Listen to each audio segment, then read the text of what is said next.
Good evening, ladies and gentlemen. My name is Rufus Johnson. I'm a Essex County freeholder at large. I have here with me my colleague, Gerald Owens, who is also a freeholder at large. We're here for a very, very, very close and touching situation here. And I would like to start out by saying to Mr. Mason, Mr. Mason, I honor you, I respect you for the things that you do and the way that you're doing the things that you're doing. You know, here in the city of Newark, if we had another 100 people like yourself, it would be kind of a better place to be. I couldn't say it would be all the way, but with your heart, your determination, and your effort, you know, I feel proud to be able to stand up here before you to present this to you, because not everyone wants to deal with our young men and women in our communities as they should. So, with great honor, I stand before you to say thank you, and thank you again. I will read part of the resolution because my colleague here agreed that this would be the best thing to do. And I'm hoping that this will motivate others that don't have some of the things that Mason have to step up to the plate, because our children need us, and they need us bad. Whether we feel that way or whether we don't, if you look back on your past, look back on how you came up, look back on your community the way it was when you were a child and when you were coming up, it would make you think. Because if you can look yourself in the mirror today, when you're in there in the morning or at night, brushing your teeth or combing your hair or whatever you're doing, getting ready for bed, if you can look in that mirror and say to yourself, I have tried, without looking away, and continue to look at yourself, you know that you are at least being honest with yourself. A lot of us today are not honest with ourselves. We talk about things, but we don't do things. You know, there's a street slang that goes on out there in the urban communities that says, don't talk about it, be about it. And you know, I take that to heart, because when a young man or a young woman tells you something like that, you know, it kind of gets you in your heart if you mean well for what you're doing and how you're doing. So Mason, Brother Mason, this is your day. This is your day because of the fact that the day that you've made it with all those hours and all those months that you spent out there in the cold in the wintertime with the football players, in the hot sun in the summer with the baseball players. And believe me, after 22 years of myself wandering in those pools, in those baseball fields, and on those football fields, and in them basketball gyms, believe me, I know what you're going through and what you've done. I appreciate it, because if it wasn't you, who else would it be? So Mr. Mason, would you come up, because we're going to read the resolution that we have prepared for you.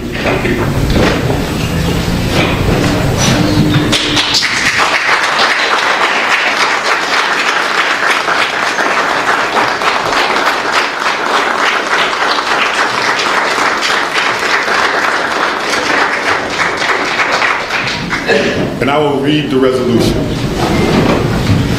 The County of Essex, New Jersey, the Essex County Board of Chosen Freeholders hereby issue this resolution, sponsored by Freeholder Rufus Johnson and Freeholder Gerald Owens.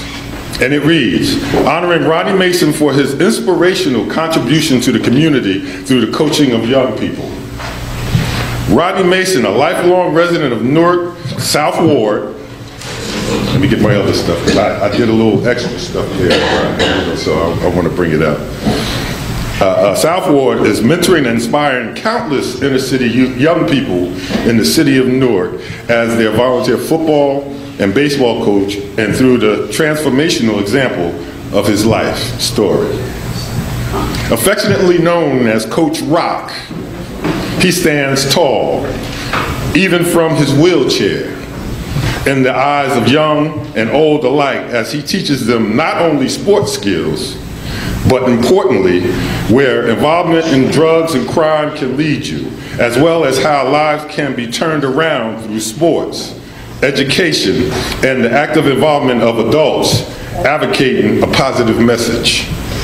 Ronnie grew up as a talented athlete, but he was also no stranger to the pull of the street as he began selling drugs when he was in the 8th grade. He was a promising athlete in both football and baseball, a pitcher on the Malcolm X Shabazz High School baseball team. Threw a fastball that was clocked at 93 miles an hour. You still got some of that? Yes. Oh, all right, just checking. And harbored dreams of becoming a Major League Baseball player. He enrolled at Essex County College, my alma mater, where he studied business administration, but at the same time, he also lived the life of a drug dealer. At age 25, he was incarcerated for 3 months for selling drugs and finished the rest of his 27-month sentence on a home release program. 2 years later, in 1995, he was shot in the back in a drive-by shooting and paralyzed from the waist down, leaving him wheelchair-bound and on disability. Now, my colleague who is sharing in this resolution with me will be the remaining. First, I want to say to Rodney that, and to all of you, that it's an extreme pleasure for me to be able to present and be a part of this ceremony today. Rodney, I grew up in Newark myself. I grew up here amongst drug dealers and all types of people in our area. You know what we go through in the city of Newark growing up. But to be here, to stand for people to see you turn around your life, get away from that, and start doing positive things, I think it's a remarkable thing, and I praise you. I really hope that you continue to do the same thing. Now, with the script, I'll read that in 2005, Rodney began to turn his life around when he joined old high school friends whose businesses, Clubstone Records, initiated the Cobblestone Records Ceasefire All-Star, a record of artists and individuals who prompted an anti-gun violence campaign in the community through positive music, videos, and public service announcements. Rodney's love for sports became his lifeline to a positive outlook on life, as well as the means by which he would help kids in the neighborhood escape the dangers of the streets. In 2008, Rodney started a youth baseball team, the Newark Eagles, with the Jackie Robinson Little League in Weequahic Park. A story that has been featured on ABC World News Tonight, NewJersey.com, in the Star Ledger, and in the subject of a soon-to-be-released book, A Chance to Win, written by Jonathan Schroeder. He went on to develop the Rodney Mason Mentor Baseball Camp, began coaching 5 to 7-year-olds in football and with the Pop Warner Bears program, and is now a board member of the Newark-based nonprofit organization Respect Challenges Incorporated. That provides the education support to undeserved youth and their families. Rodney has also become motivational speaker and mentor. Now, therefore, be it resolved that the Essex County Board of Chosen Freeholders hereby commends Rodney Mason in his inspirational contributions to the community as a youth sports coach, and for being a living example for overcoming adversity, of turning a life around, and of becoming a beacon hope for the city to ex-cons as well as anyone with a disability. Rodney, we salute you.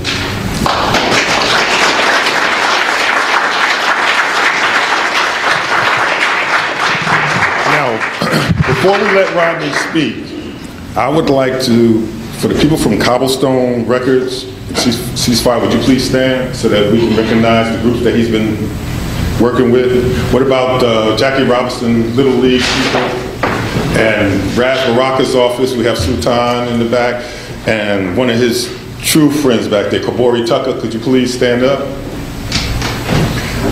That is just an example, a small piece of the people that admire you for what you do. So, you're a motivating speaker and all. You got the mic, brother.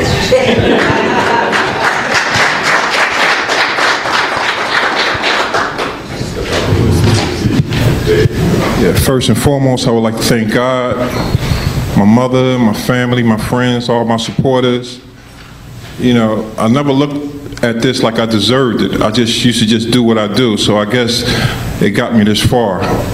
But my main purpose is to saving kids' lives out in the city of Newark, because, you know, I got good experience of growing up in Newark, and I see what the kids going through. So if I can support that and help them, you know, that's a blessing. So I'm just trying to save lives, that's it.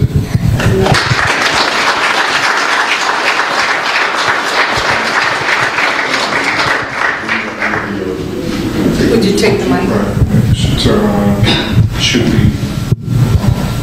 Sultan Shupi, myself, and Jeff, Earl Tucker, basically my whole family. Yeah. Okay, what's your family? You should have your family. Let's do the thoughts first. Okay, let's do me first. Okay. Then we'll do the family. There you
a mile away from everybody.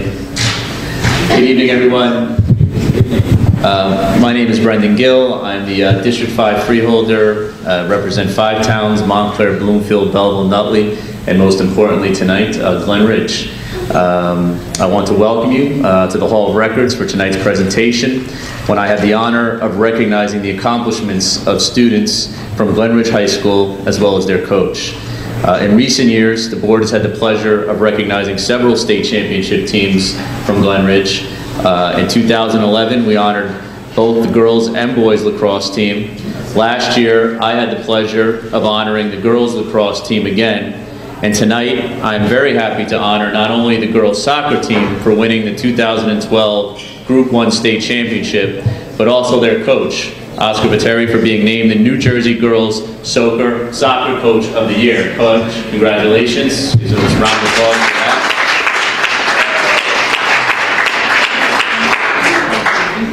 At this point, I'd like to call up your athletic director, Tim Liddy, to join us at the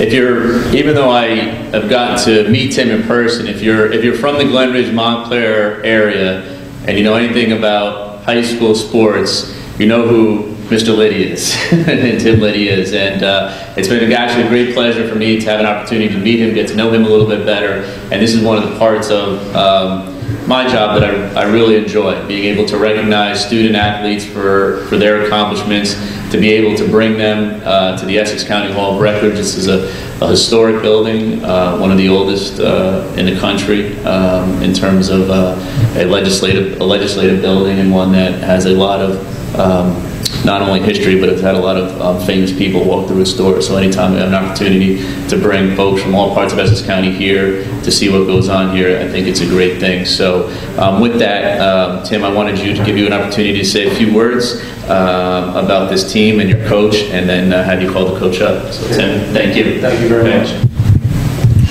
Thank you very much, Freeholder Gill. And a big thank you, before I talk about the team and our coaching staff, to the County of Essex. We play a majority of our soccer games at Watts Essing Park on the turf field there, which is an Essex County facility, which is a gorgeous facility, and I think it really has helped all of our programs the last couple of years to get to that next level, to that state championship level. So I'd like to thank the County of Essex for that, and thank you for having us down here. And I'd like to thank Gary. I always love hearing his phone call, because I know that means we did something good that we came down here. Our 2012 state championship girls soccer team, to me, and I believe the community, was an absolute pleasure to watch. They loved playing soccer. They loved playing for Glen Ridge High School. They loved playing for one another. And they really brought our entire community together in early December when they defeated Shore Regional 2-0. They gave us a lot of great memories, hopefully memories that they will cherish forever. And I want to thank our soccer team, our girls especially, for all their sacrifice. They started back in the middle of August and ended in December, so they went a long time playing soccer. So thank you very much, girls, for a great season. Also, too, I'd like to thank all of our parents that are here for their support that they had throughout the season, bringing their daughters back and forth from soccer games and supporting us all year. So thank you, parents. You played a major role in what happened too this year. I'm first going to call up our girls soccer coach, Mr. Oscar Viteri. I've known Coach Viteri for a long time now. He's done a great job. He has won 2 state championships at Glen Ridge High School for girls soccer, the only 2 that we've won. He's been the head coach, and he brought us there one other time when we lost. It's a great honor and privilege to say that he was the New Jersey State Soccer Coach of the Year, because he had a tremendous influence over these girls and was a key figure in getting them to the state title. So I would like to call up Mr. Oscar Viteri.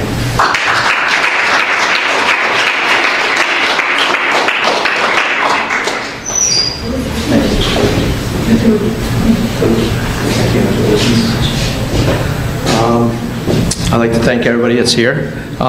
Just to touch base on our season, we had a tremendous season. It was a pleasure coaching these young ladies. It was, like Mr. Liddy said, it was very exciting. This award for being the coach of the year, I couldn't have done it with the girls on the field. They did all the hard work. They put the effort every day, so I got to give them a hand. So, thank you.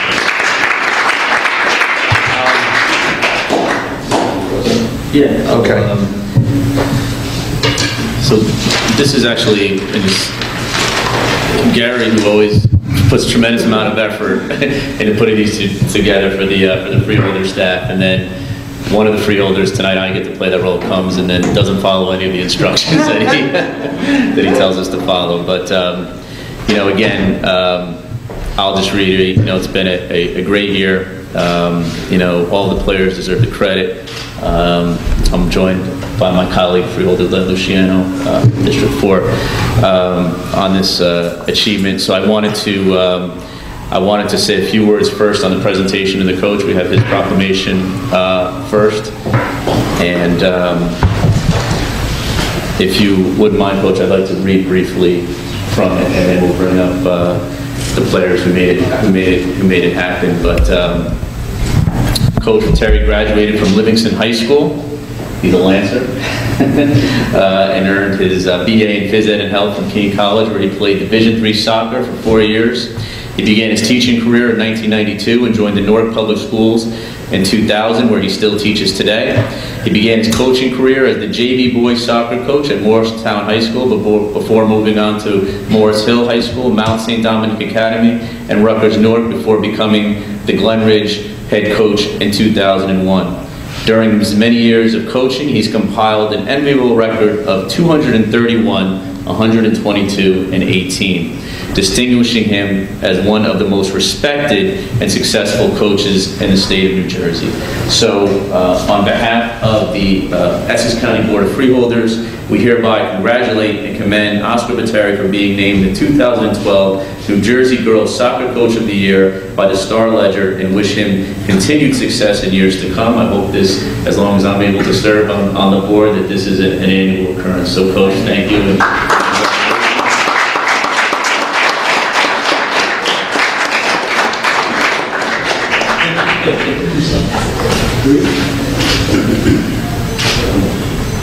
Great. So then, at this point, Coach, I think you said a few words. I'm gonna take one with. Okay. Yeah. Of course.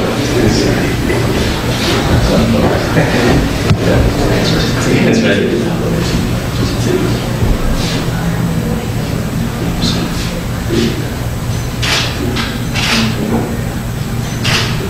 Thank you. Okay, so Coach, now, as you said, let's honor the people who made it happen and were able to make it happen. I'm going to ask you, Coach, to call up the players one at a time, the ones that are here today, and after we do that, I'll read briefly from the resolutions that we have prepared for each of them. So why don't we have you do that and bring each of them up and recognize them for their achievement. Okay, first player to come up here is Emily Gill. Please come up.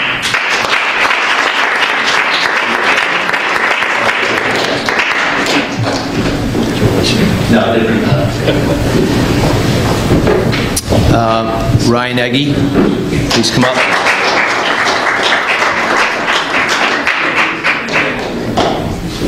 Thomas and Kennedy, please come up.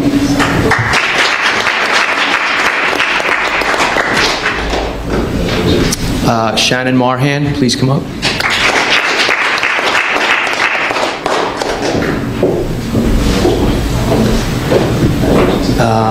Emily Marhan, please come up.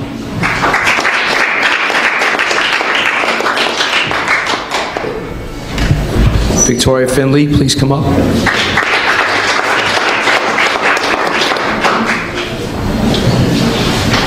Natasha Dombrowski, please come up.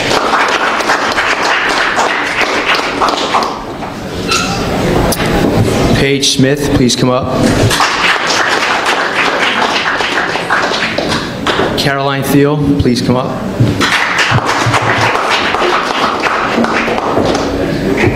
Claire Malone, please come up. And Megan McDonald, please come up.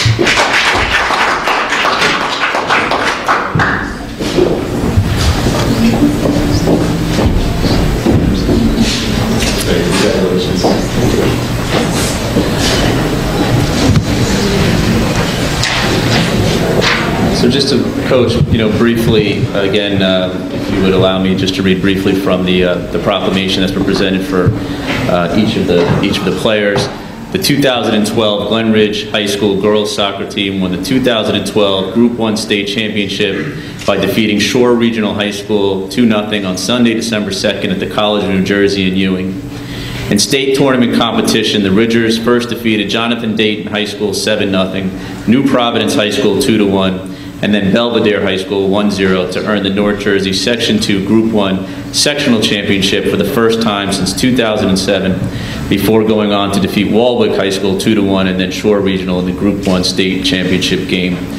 The Glen Ridge High School girls soccer team concluded its state championship season, the second in school's history. The first was in 2001, with an outstanding overall record of 15 victories, 5 losses, and 2 draws.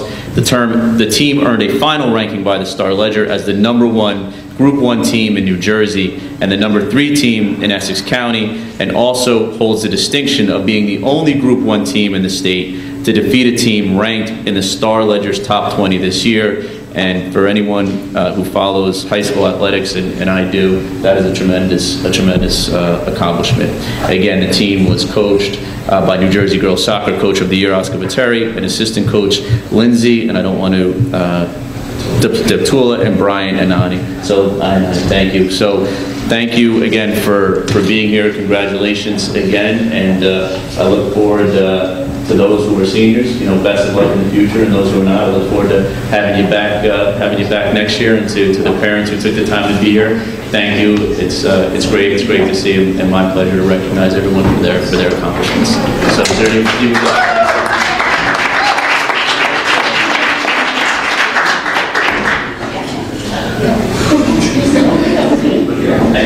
Everybody's okay? Nobody politicians in the group. I also just wanted to recognize and just join this another colleague of our freeholder, Carol Clark, is here as well. I know the next Mia Hamm, or the next Brandy Chastain, or the next somebody from the USA women's soccer team is standing right here.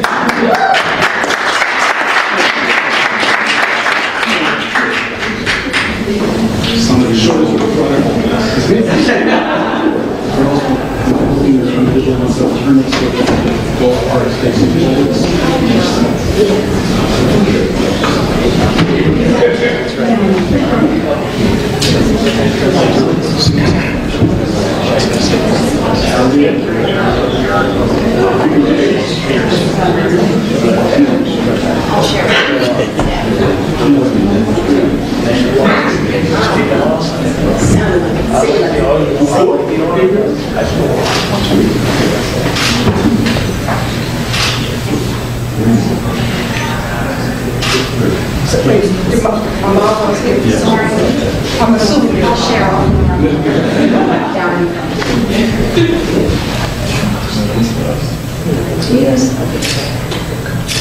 Thank you. Thank you.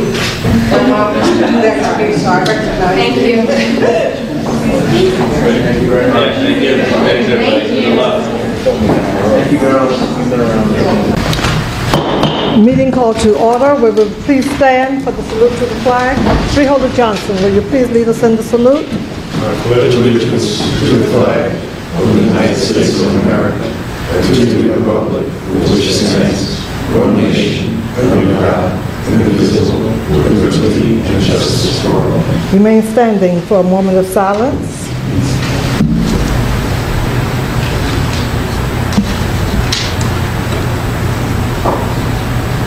Thank you. Roll call, Madam Clerk. Freeholder Beasley, absent. Freeholder Bobadilla, absent. Freeholder Clark, absent. Freeholder Gill. Here. Freeholder Johnson. Here. Freeholder Luciano. Here. Freeholder Owens. Present. Freeholder Vice President Sebo, absent. Freeholder President Watson. Present. I have before me certification from the clerk that this meeting is in compliance with the Open Public Meetings Act. Madam Clerk, are there any topics of discussion? Madam President, there are none. Okay, Madam Clerk, let's move then to the public comment session. Are there any topics of discussion? You said no. Let's move to the public comment session. Before I ask the general public to come up, I have a special request to have one person from the union, from IBEW Local 1158 to make a presentation to the board. And Captain, I didn't get your last name. Captain Jones, will you please come forward, please?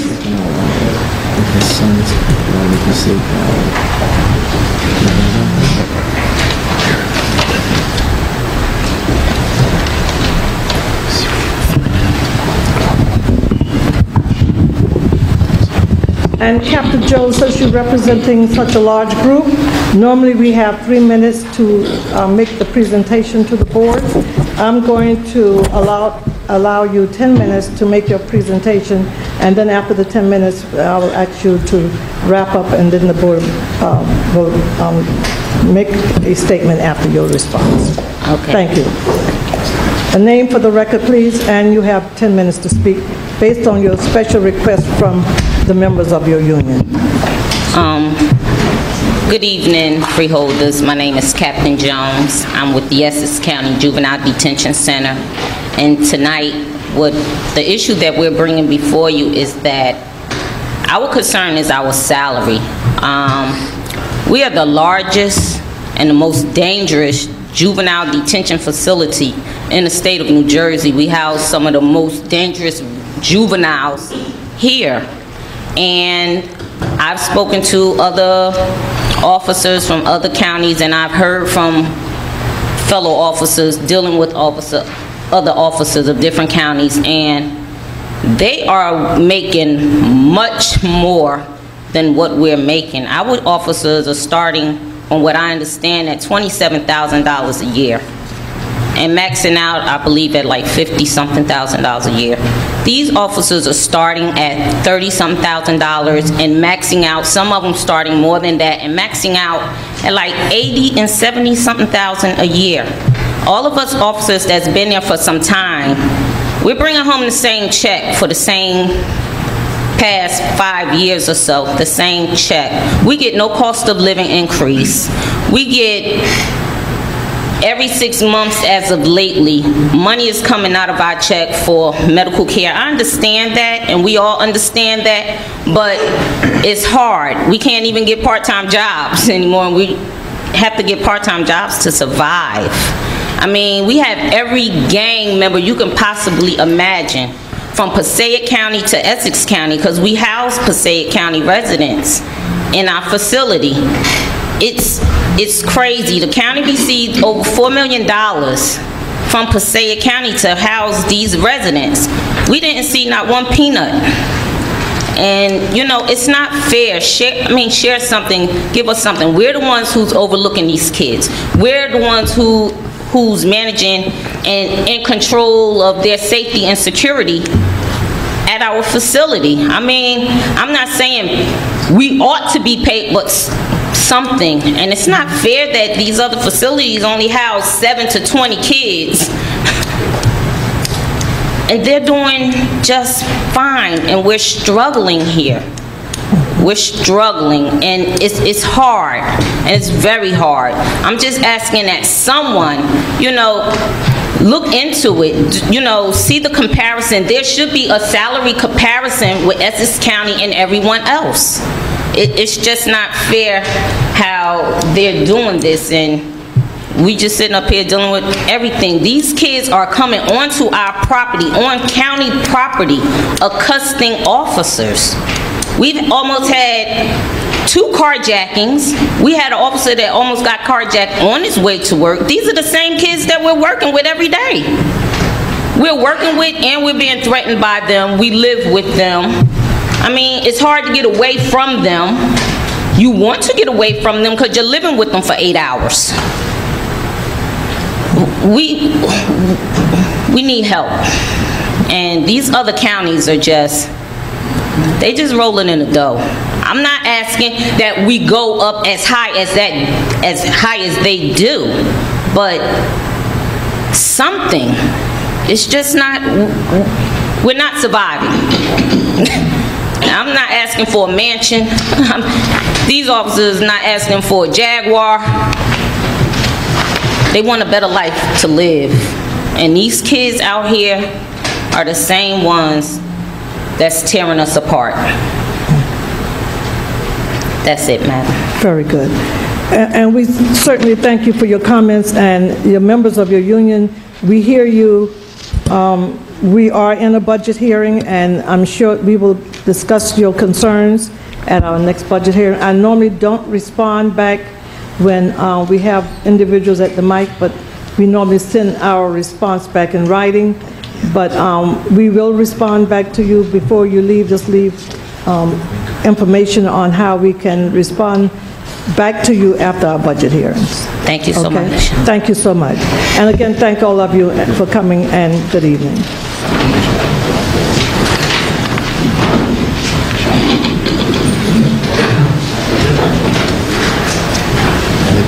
Now,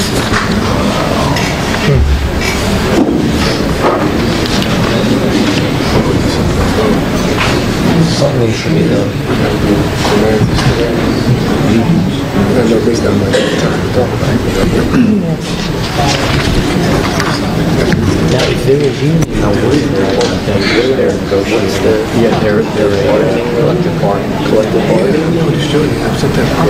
That's what we gotta look into. What kind of collective bargaining is that? Yeah, they're part of the they're not part of the corrections, they're part of the so let's take a look at that. We haven't had them. That's, we should take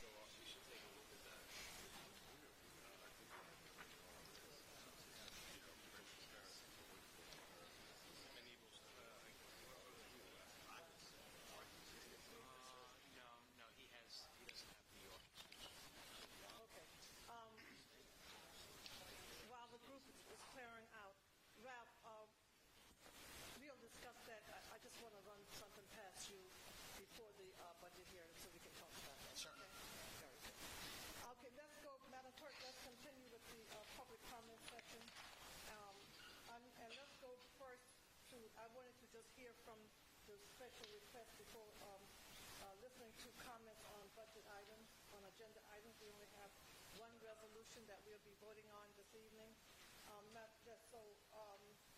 Tonight, is there any member of the public who would like to comment on Resolution 27 only? Only Resolution 27, thank you. Please come to the microphone and state your name, address, and affiliation for the record. And we will be entertaining only comments for Resolution 27 at this time. 27 only at this time.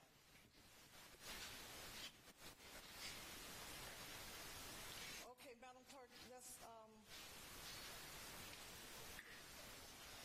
there's no one to speak on Resolution 27, so let's go to any issue. We have any residents in the audience that would like to speak on any issue, please come to the microphone, state your name, affiliation, and you have 3 minutes to speak. Good evening. Cassandra Dock, P.O. Box 25331 North. I spoke with the county executive about this yesterday, but I just want to make sure that our freeholders are aware of it, and also I would like for our freeholders to make sure that this happened. A young lady who is I believe she's a professor over at Essex County College, Margaret Stevenson, teaches urban studies, came before the Newark Municipal Council about 2 weeks ago, and her issue was she wasn't allowed to have space over at the Essex County College. She teaches urban studies. I can't even tell you, particularly the freeholders that live in the Newark, East Orange, and Irvington area, how important it is that we do everything that we can possibly do in our community to help our young people, particularly with our murder rate, particularly with the issues that we're having at our schools. She needs to be able to teach civics. I believe that's one of the things one of her main things that she's teaching over there. There are other programs that she do over there. So again, the county executive assured me that it was being worked out, but I just want to make sure our freeholders, particularly the freeholders who oversee those particular areas of Newark, East Orange, and Irvington, our urban areas, to make sure that Professor Margaret Stevens, gets the space she needs. I believe she wants the old space that former Mayor Sharp James used to have, and I just want to make sure that we make sure that she gets that. Thank you. Very good, and thank you. I normally don't respond, but we've met with her and we're working that out. Okay. Madam Clerk, Freeholder Bobadilla and the Freeholder Clark is present. I beg your pardon? Do we have anyone else from the public who would like to speak? Please come to the microphone, state your name and affiliation. Yes. And your address. And you have 3 minutes to speak. Yes, ma'am. Sorry about that. Down to Jackson, 128 Smith Street. I would like to ask the county to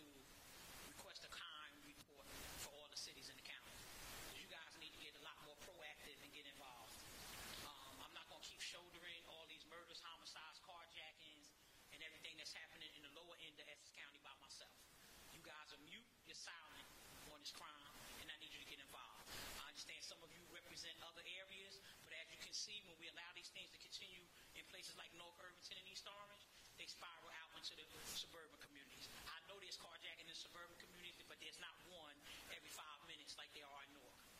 And when they cannot get what they need in my area, they move up the hill. I know some time ago we weren't even applying for gang dollars. I had to come here and beg you to do it. I had to ride Ms. Kavanaugh on Bloomfield Avenue to let her know that, yes, there's some gang activity in the Cedar Grove, Verona area. So once we saw the other children with the little bandanas, then Essex County said, okay, we had a problem. Not that we had one already for 15 years, but hey, it's at the point that it needs to get. So I just need you guys to, when we come here, we talk about crime, we talk about murder, we talk about the things that's going on inside that jail, inside Delaney Hall. Let me just say this to you. They just did a hearing in Trenton a couple of months ago about the conditions in Delaney Hall.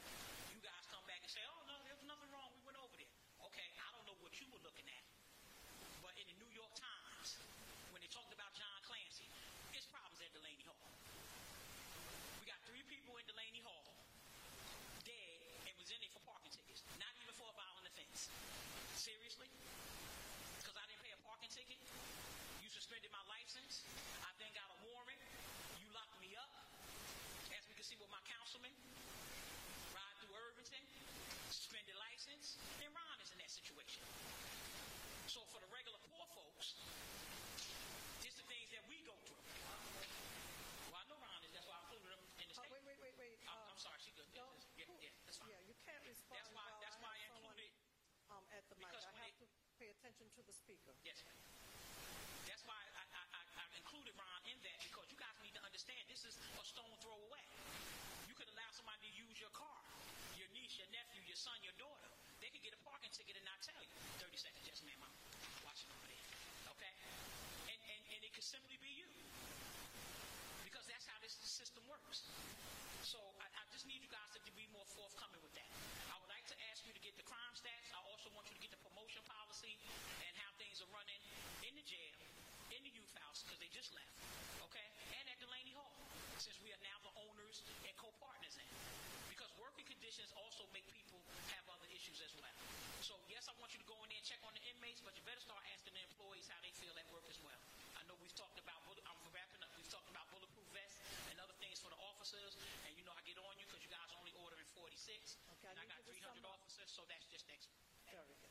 And thank you, and as always, we will respond to your questions and your comments, and if we need to get additional information from you, we will then contact you, okay?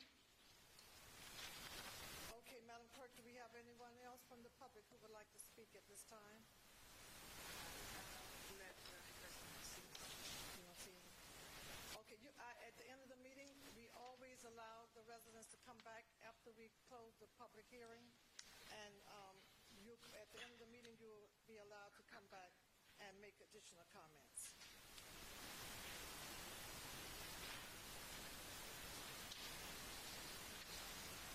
Okay, Madam Clerk, are there any ordinance on second reading? Madam President, there is ordinance number 0-2013-00001 for listing only. Okay, Madam Clerk, then let's list ordinance number O-2013-00001. Okay, Madam Clerk, are there any ordinances on first reading? Madam President, there are none. Okay, then, Madam Clerk, let's go to Mr. Scialla. Let's go to Resolution 25, 26, and 27.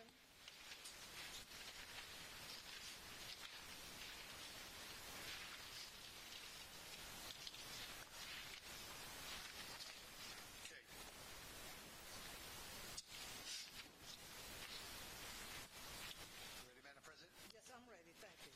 25 is our Parks Department. This is for the approval of sub-grant agreements under the county's 2013 Local Arts Program Grant. This is all grant funded, $120,035. Grant awards will be made to 48 community-based nonprofit organizations that will provide arts programming under the Local Arts Program funded through the New Jersey State Council on the Arts. There will be also 2 social media workshops for organizations. There will be a strategic planning consultant, the Essex Art Organization Directory, and advertisements in the parks newsletters and mailing for open sessions at Turtleback Zoo to provide information on our local arts program. We have Kate Hartwick, who oversees that program for us at the county. I will ask her to come up after I read 26 and 27, if that's all right, Madam President. Yes, 26, again, it's the Parks Department. Approval of sub-grant agreements regarding the county's local history grant program. $12,000, again, entirely grant funded. And these funds would go to 9 community-based nonprofit organizations to provide for historic programming under the local history program, again funded through the New Jersey State Historical Commission. And finally, Resolution 27, Parks Department resolution endorsing and approving the county's grant application to the New Jersey State Council on the Arts for the 2013-2015 Arts General Program support. As you know, that primarily covers the funding for our summer concerts. And the county series has presented 75 high-quality concerts throughout the Essex County park system for the years 2010 and 2012. If the grant is approved by the state, there is a dollar match for the $3 of funding, and that dollar match will be made up in the Parks Department on an in-kind basis. Now I'll call up Kate Hartwick if the board has any additional questions on these 3 resolutions. very good. And before we vote on 27, I'll come back to 27, and you can have the clerk read it into the record, and you can explain why you're requesting action. So you may call up the representative from Parks 25. Good evening. Good evening. Please state your name. My name is Kate Hartwick. Please. Kate Hartwick. I'm the director of the Essex County Division of Cultural and Historic Affairs. Okay. Freeholders, we have for Resolution 26, we have the director from the county's cultural affairs. Do you have any questions, comments?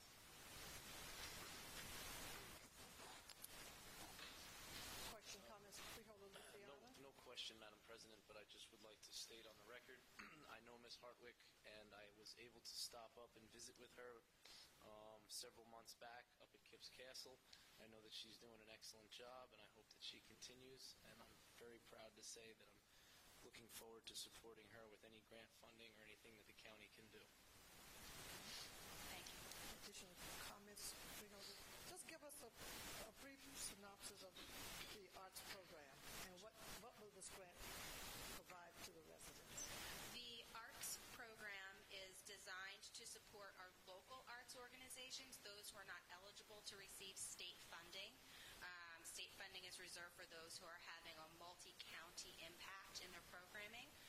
So these 48 organizations are providing arts education services, local orchestral concerts, local theater programs throughout all of our municipalities. This is not the program with the concerts in the park, is it? This No. is separate. That is separate. Separate. Okay. All right. Additional questions, comments, Freeholders? No questions? Freeholder Clark? Because that's what I was thinking. It's not in conjunction at all With the summer concerts? with the arts. But this is the Arts Council. Yes, there are 2 separate grants that we receive from the State Council on the Arts. Oh, okay. The first is called the Local Arts Program, and it's dedicated to county cultural and historic associations, and that is designed to support the local arts organizations and funds our re-grant program. There is a general program support grant, which we also apply for, which is item 27. That is for funding to support the summer concert series held annually each year. And that's a 3-year application process. Gotcha. Okay. Yeah, because 26 spoke so much about historical, and then we're talking arts. So I was wondering if it was interchangeable, but now I understand 2 separate things, but they do kind of fall under the same umbrella. Yes, they come from the same funding source. Okay. continue, Freeholder Clark. Do you help municipalities, or could you help municipalities if they wanted to help, if they wanted to get like a historical designation for a building or a site or anything? Yes, we can assist them in linking them up with either a consultant who would do applications on their behalf, or by getting information from the state on how they would proceed with that process. Do all of the municipalities in Essex County know that, Madam President? I have to ask the administration to make the contacts I'm with not the other sure municipalities. that everybody knows that you can be. Assistance that way. So that was really good information, and that's good because some people, or not some people, some municipalities or towns in Essex County might have buildings or something that they want to register with the Historical Commission, because you can get funding for those things. Funding to fix them up, and we don't have to tear everything down. Sometimes we can actually hold on to what we do. We have. Please, if at all possible, let's make sure all of the municipalities know it. Okay, Ralph, how do we contact the municipalities when we're going out to let them know that this grant program exists? How are we in contact with them? Do we send a general letter out? How do they receive the information?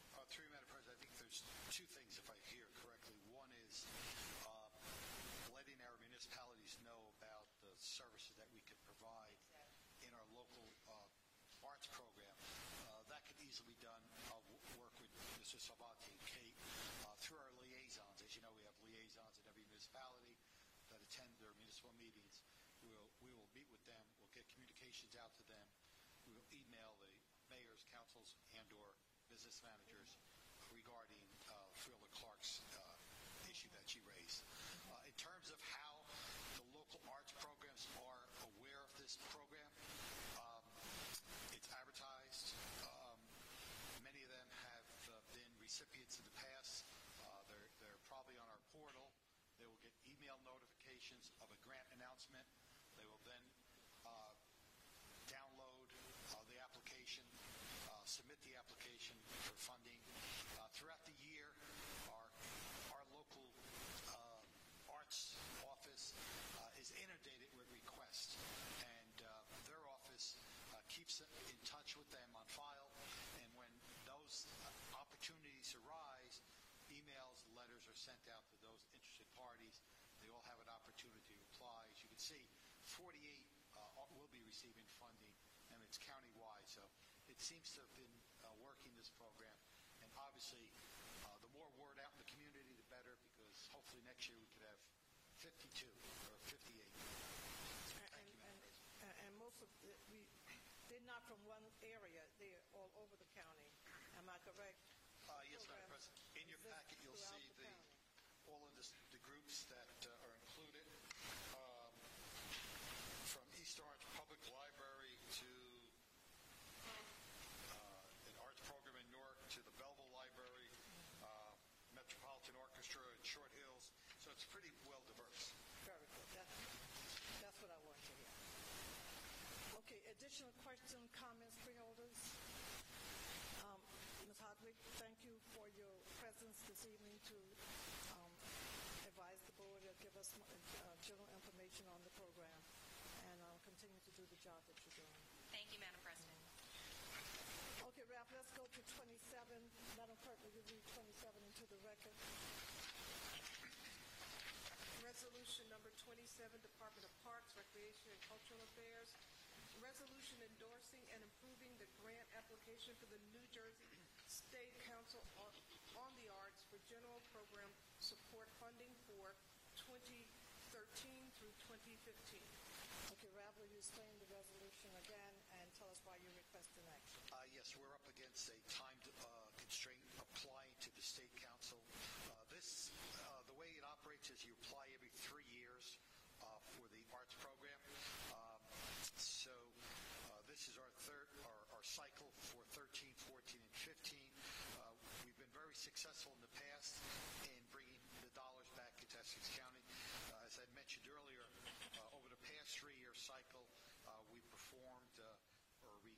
actually sponsored 75 high-quality concerts, and we are looking forward to hopefully doing at least that, if not, if we can garner some additional dollars so that we can increase the program. Okay, thank you. Freeholders will have a motion and a second to take Resolution 27. I'll second it, Madam President. Freeholder Johnson moved it and second by Freeholder Luciano. Discussion can take additional questions, comments, freeholders. Roll call, Madam Clerk. Freeholder Beasley, absent. Freeholder Bobadilla? Yes. Freeholder Clark? Yes. Freeholder Gill? Yes.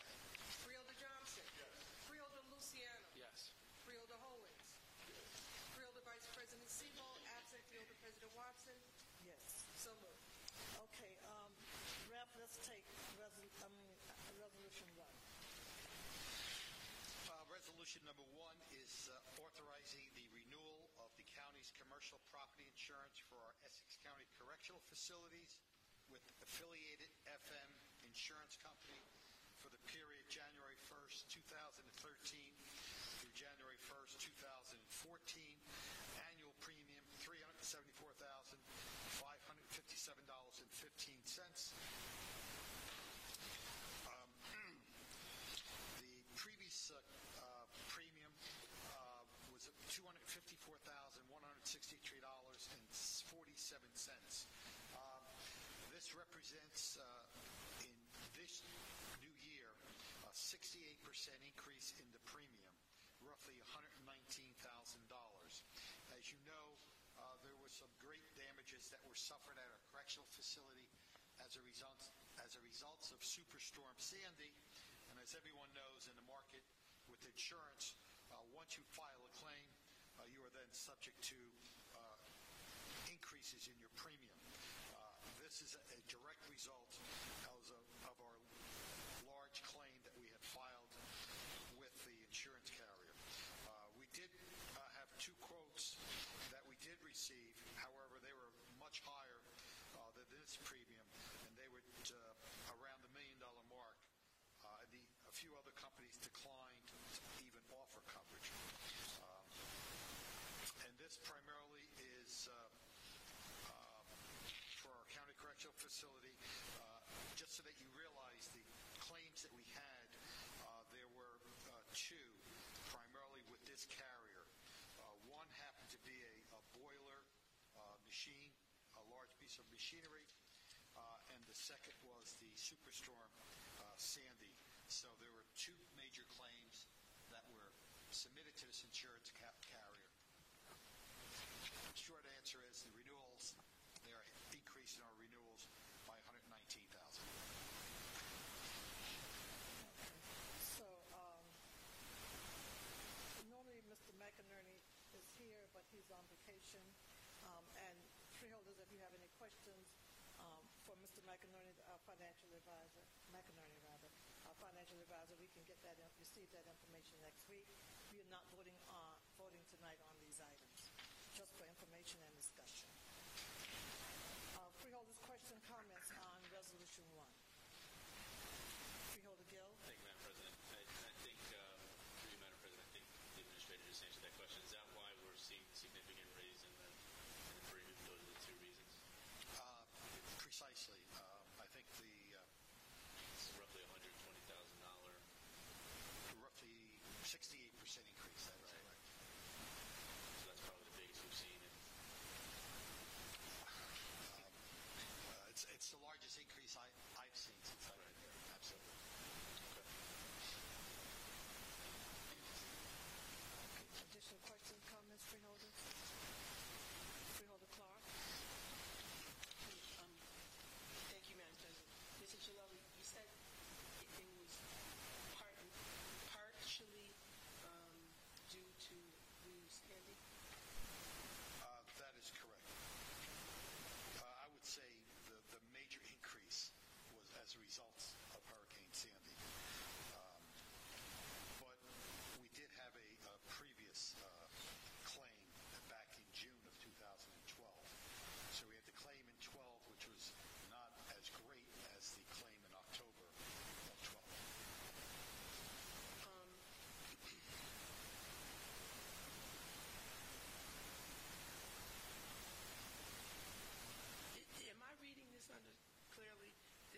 insurance policy for the correctional facility, right?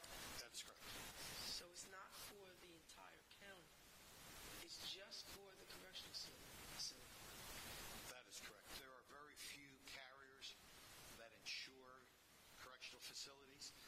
That is why it's not grouped with our other property and casualty properties. So then my next question is, what damage was sustained for Sandy at the correctional facility?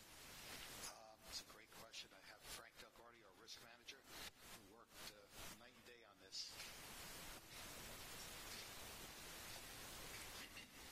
Your name and affiliation for the record. Frank Delgardio, County Risk Manager. Through you, Madam President, right now we're still getting the tallies for the Sandy damage at the correctional facility, but they're estimated to be close to $5 million. Sandy related? Sandy related only. Could you like trees, now? I mean, what? It was purely flood damage and some wind. You said flood damage? Flood damage and some wind from the roof. It was a tidal surge. The facility got hit by about an 8-foot tidal surge. Nothing we can anticipate, obviously. We didn't think anything like this would happen. We were very well prepared for an event, but not an event like this. We prepared for something maybe the size of Hurricane Irene, but no one expected something like this. Even the forecasters didn't predict something like this. So the effort was to get the facility back up and running, which was done in less than a day.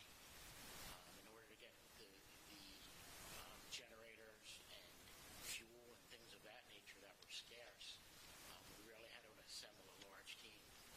And the diligence and the work of the contractor, PCO Energy, and also the correctional facility staff that really put in a great effort really helped us not having to evacuate the facility, which would have been a disaster in a whole nother sense due to an expense that we probably would not have been able to afford at that point.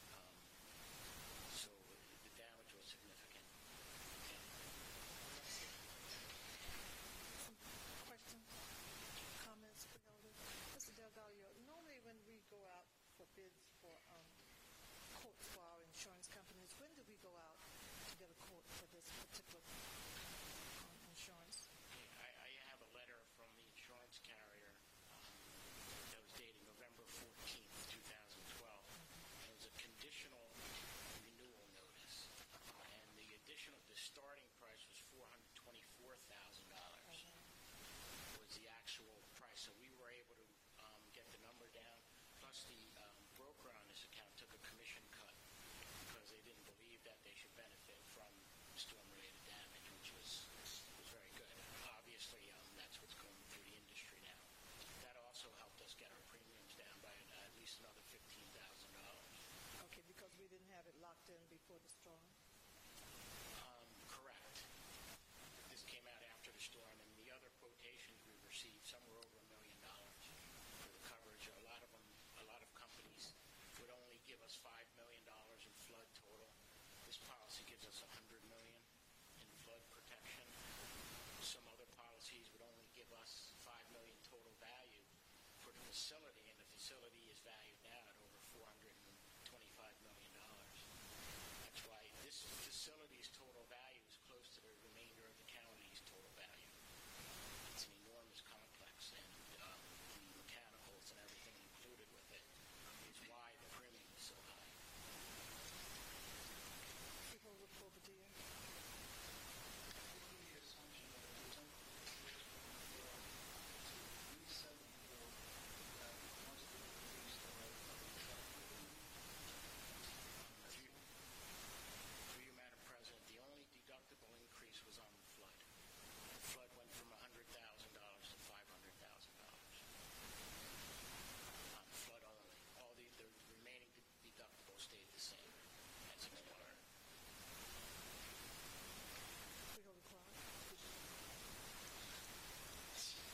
I'm just being silly right now and glib.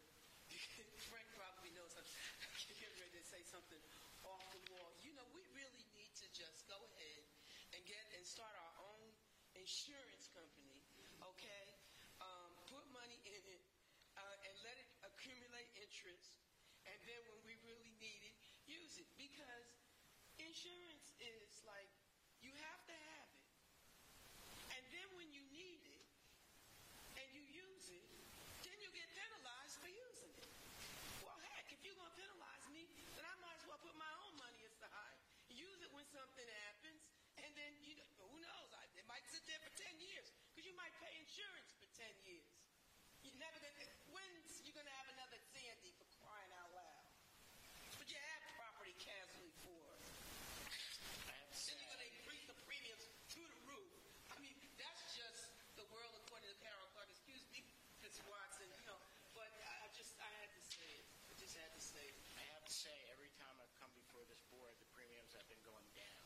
We've done a good job of getting the numbers down, negotiating, our agent getting the numbers down. So we were at a very good level, working hard to prevent claims, prevent losses. However, our insurance company, you're hearing the nightmares about insurance. Within 3 days, they were on location. We had one of the most senior claims adjusters from Factory Mutual come in from Atlanta. He stayed here for a month. He was here at our request, and we needed a meeting. He was there. I mean, the response we got and the assistance financially we got, I don't think we would have saw from another company.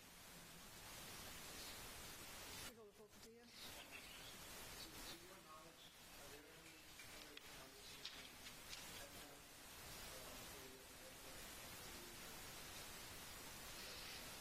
Their affiliate FM is on the state of New Jersey, so they write all the state properties. Rutgers University, everything that goes along in that package. The individual county facilities, I cannot say. I don't know if they're underwriting that. Okay, for those additional questions, comments? Okay, thank you, Mr. Delgado, and just keep watching, just keep your eye on the insurance for us. You do a good, you've been doing a good job for us in that area. Thank you. Resolution 2. Resolution 2, Madam President, is the Department of Administration and Finance. This is a reserve appropriation transfer. We are moving surpluses in various 2012 accounts to cover certain shortfalls in the Group Health Benefits Plan, Communications, the Commissioner of Registration, and the Department of Health. In your attachment, you'll notice that we are transferring roughly $3,692,600, and we're transferring those into those accounts that have realized a shortfall. As you know, we had talked about $2.9 million roughly regarding the health benefits. This is all part of that transfer. We can, up until the month of March, conduct another transfer. At this point in time, it's undetermined whether or not we would need to do another transfer in March. As of right now, this should settle all of the outstanding debt of those accounts that have realized shortfalls. And again, Mr. McInerney, this is another resolution. Mr. McInerney normally make comments or recommendations to the board. If the board, do I have any additional comments? Okay, Mr. Oliver. You're right. This is Frank's area, one of his areas of expertise. I did speak to him during the week when he told me he wasn't going to be at the meeting. He, of course, reviewed the reserve appropriation transfers. He didn't have any particular questions or concerns about it. I'm sure he'll be here next week to answer any other questions, but he didn't have nothing out of the ordinary, according to him. Good, Ralph. And like Mr. Polovecki had mentioned, we also had Mark Acker, our treasurer, speak to Frank regarding these transfers. He had no questions, but he'll be available next week if there are any additional questions from the board. I think in the leadership meeting we asked the administration to make sure that we discussed the part of the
it's necessary, again, to add $15,000 to the existing contract?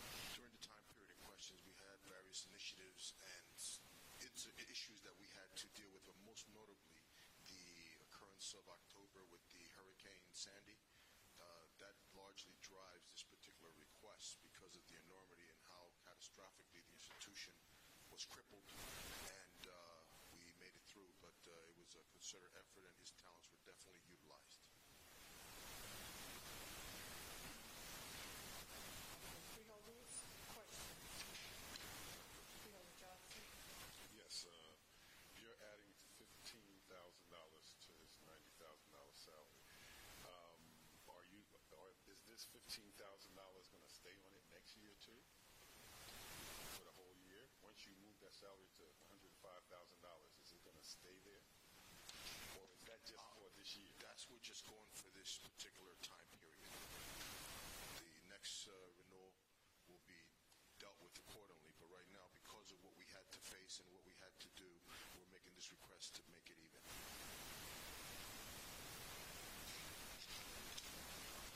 Can you kind of give us an idea on some of the extracurricular things that Mr. Forbes is doing at the correctional facility? Certainly. Through you, Madam President. Mr. Fonts, obviously, his record and his years of experience in 37 plus years of experience in correctional facilities, but we utilize him daily as necessary to conduct security audits, staffing audits, overtime management audits. He manages or looks into contract compliance issues that we must be in compliance with, inspection issues, gang issues, anything that or is necessary by the correctional facility to look into. He's one of the key people and notably one of the prime people that I look to provide the answers and conduct efficiency studies so that we can do what we do in a better manner in a less costly way.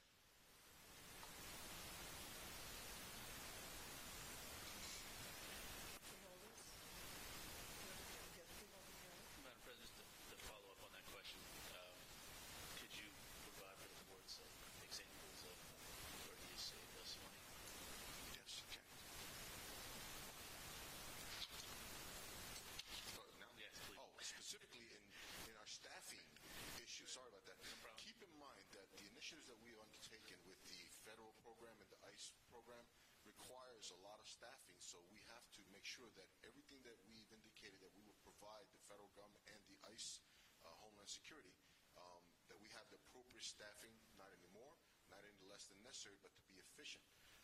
We have cut certain things that we can do better by reallocating staff and moving things around so we can better utilize and keep our costs at a reasonable measure. Security audits, that's something that we deal with daily. We have to deal with gang initiatives, gang issues that are occurring. There are external gangs that come involved, and he drives, one of my key players that drives that initiative so we can better manage them. Certain individuals need to be separated. We have new nuances in gang initiatives. Staffing, I just talked about that. Another thing that he does for me is the contract vendors, Gourmets, the one that provides our food service. Infrastructure, we're constantly improving our security infrastructure. I'm not going to be speaking about that here, but we constantly look at our security protocols, searching. So there's a lot of things, a lot of moving parts in this whole thing to make that particular institution run safely and efficiently.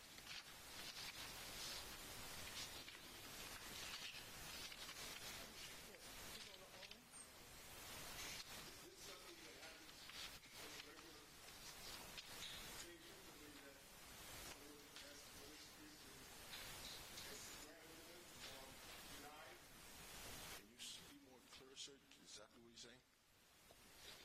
Yes, I think you need to clarify who requested the increase. Is that what you're saying? Well, I was saying that is it normal for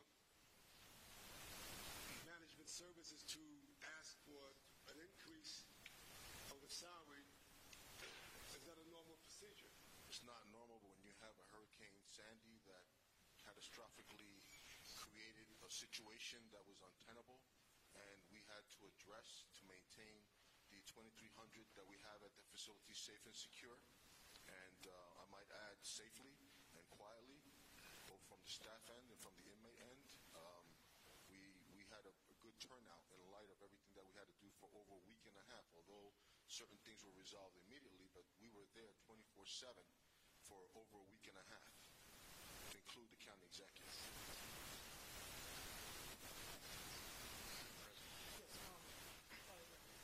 Director Ortiz, if I recall, Mr. Fonce's contract with the county is based on an hourly rate and a specified amount of hours that he estimates he would put in for the year? That's correct. Okay. So this is driven by increased hours? During the hurricane storms, yes. Okay. And when you're talking about the 24/7 days following the hurricane, was he there for an extended period of time? For extended periods of time as needed. We would shift. I have my whole staff, but he was there a large part of, as I was, as my associates and my warden and everybody else as necessary. Do you know when his contract runs through? I believe it's April 6th, am I correct? This one here? Through you, Madam President, I believe this contract will expire March 31st of 13. Thank you. It's a 1 year. It's year to year, or it's a 1 year contract. April 1st through March 31st. Correct. Okay. Thank you. So, March, you have to come back before this board for another contract? Yes, madam. It goes out. I'm sorry. It goes out for RFP, right? Yes, I believe that's how it was done in the previous year.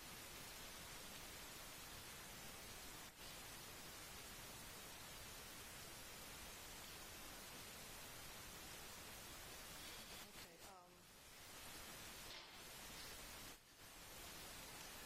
Additional questions, comments, freeholders? Freeholder Gill. Thank you. So the 15,000 is for work to be performed between now and the end of this contract, or for work already performed?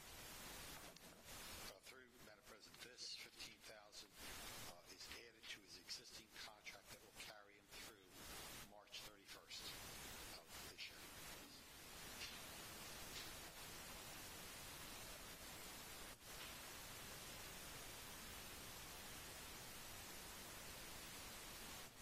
I think the question was asked, and I'm trying to understand your question, Freeholder Gill.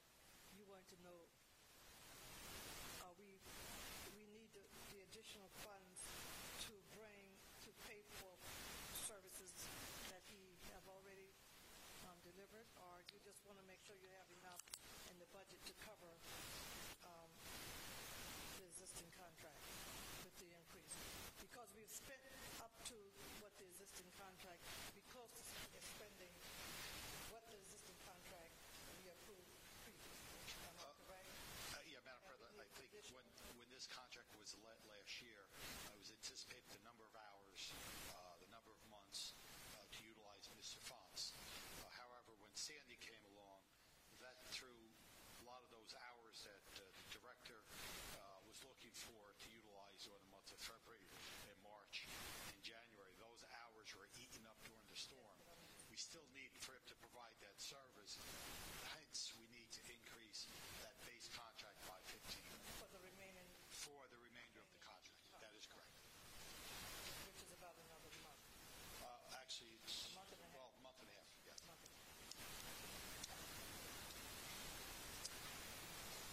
Okay, freeholders, do we have Mr. Fonce here? Do you have any questions from Mr. Fonce before we move to the next resolution? We do have Mr. Fonce here for maybe any questions. If any of the new freeholders. Some of the new freeholders, I don't think we've met Mr. Fonce. Mr. Fonce, will you please come to the microphone and introduce yourself and give us some information on your background? Scott Fonce, Fonce Consulting. Background is 37 years in corrections. Started with the state corrections. Ran several state facilities.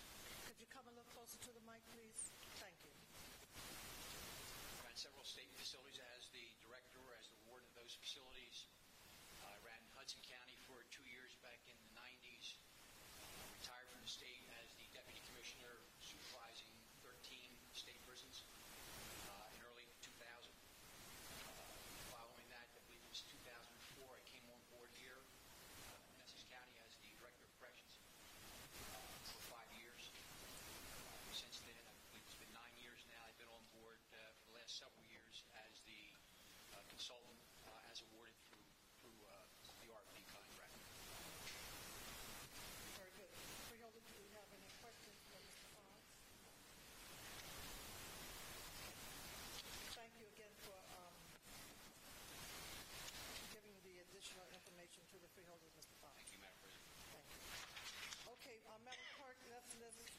Do we, Madam Freeholder Park, we leaving, we just finished discussing Resolution 3. Do you have any comments before I move on? Resolution 3, no ma'am. Okay. Okay, Madam Clerk, let's list 1, 2, and 3. And Ralph, let's take 4. Madam President, number 4 is Department of Health and Rehabilitation, or Hospital Center. This is a contract amendment with Symphony Diagnostic Services. They provide the radiology services for our psychiatric patients.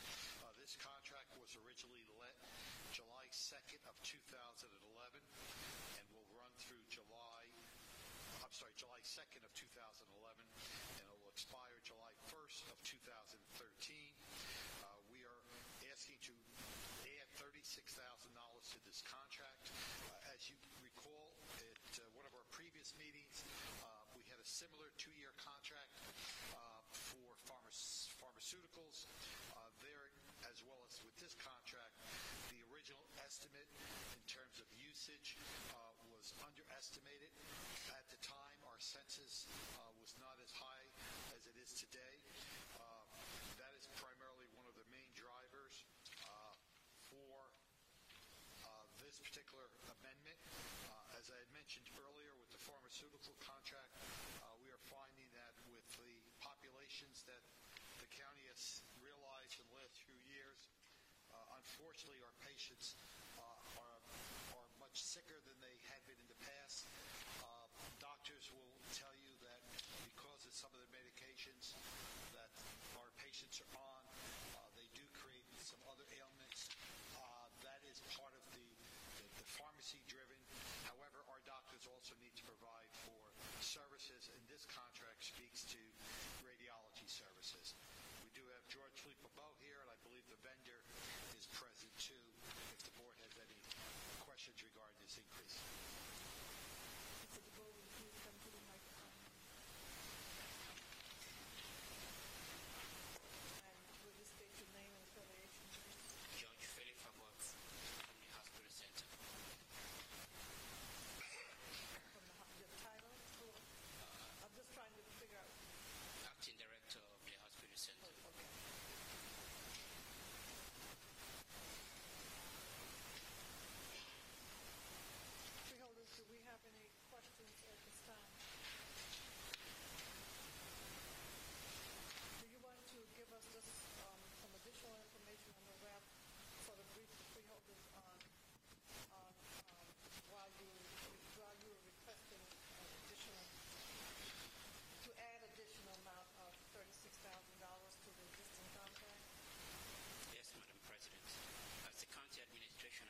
restrooms. Township of Montclair, the Neighborhood Child Care Center improvements. Northwest Essex Community Health Care Network window installation, and Winona's House flooring installation. They just need an extension of time to complete the work, Madam President. Thank you, very good. Question, comments, freeholders on Resolution 4? Okay, Rab, let's go to 5. Excuse me, ma'am. Yes, Freeholder Clark. Just to say that I'm glad I heard some improvements for District 3. So proud to be from District 3. No, just glad to know that, and really glad to hear anything we can do for the notices. Absolutely. Okay, let's go to 5. We just did 5, Madam President. I'm sorry, 6. 6, again, Housing Community Development. We are requesting to amend an agreement with the Township of Belleville regarding their CDBG grant. The Township of Belleville is requesting to decrease the municipal track and field award by $169,650 and to extend the agreement 6 months. Question, comments, freeholders?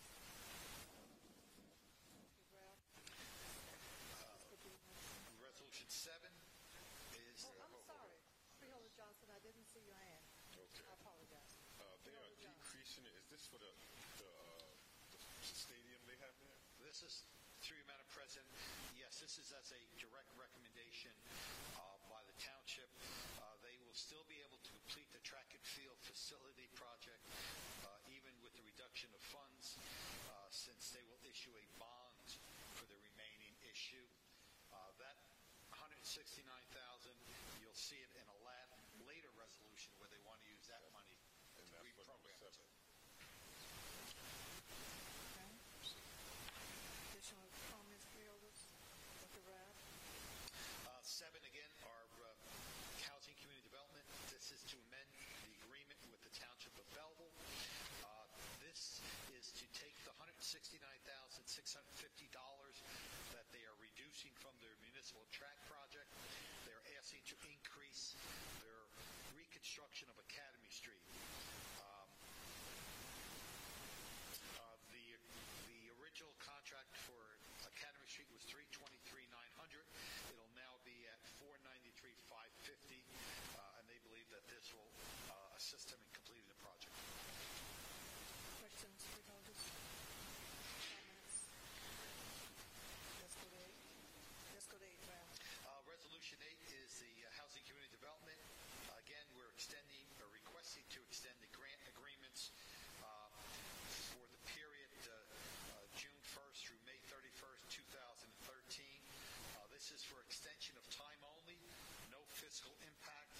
The following projects are, as I'll list out, are Essex County Department of Public Works, ADA improvements at our one-stop center, that's at 50 South Clinton, Essex County Department of Public Works, ADA improvements here at our Hall of Records, the Nutley Special Young Adults Rehabilitation Facility, the Nutley Family Service Bureau, ADA improvements, the Orange Public Library boiler conversion, and the Verona Bloomfield Avenue streetscape improvement phase 7.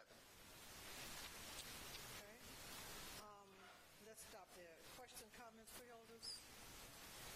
No questions, no comments. Madam Clerk, let's list 4, 5, 6, 7, 8, and 9.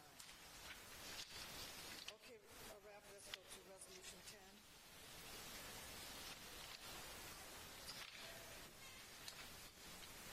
Resolution 10 is the Division of Employment and Training authorization to enter into individual training agreements with vendors under the approved State of New Jersey eligible training providers list, January 1st through December 31st, 2013. Amount not to exceed $5.5 million. This is all grant funded. The county, as you know, receives these federal dollars through the state to provide for these individual training, vocational and educational training programs for eligible customers. The tuition for any customer shall be the same rate charged to the general public, but in no case can it exceed $4,500.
say, for instance, to Hudson or Passaic or Union County? Yes, there will be some going, and like I said, they also go out of state. We have to get approval. We contact the schools. However, we are permitted to pay for out of state, out of county schools. Understood. And then at some point in time, what we need to look at is whether or not some of these sites that are approved sites that are in Essex County are actually accepting individual training dollars from other counties. In other words, we shouldn't be the only one sending dollars and never receiving them to the programs that are in existence here. But I really would like to see which agencies are receiving the bulk of the IT dollars, because that's a nice. If you get 10, 15, 20 ITs, that's a help to your program, and hopefully it's a help to the person going through the program. And I think, I can't speak for Freeholder Johnson, but I've sat on enough committees with him to know that one of the things that is a concern of his is a concern of, Madam President, all of ours. The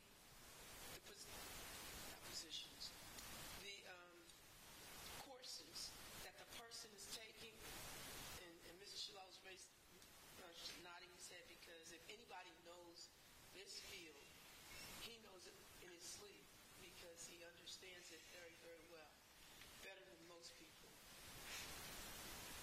Are the courses that they're taking courses that are going to allow them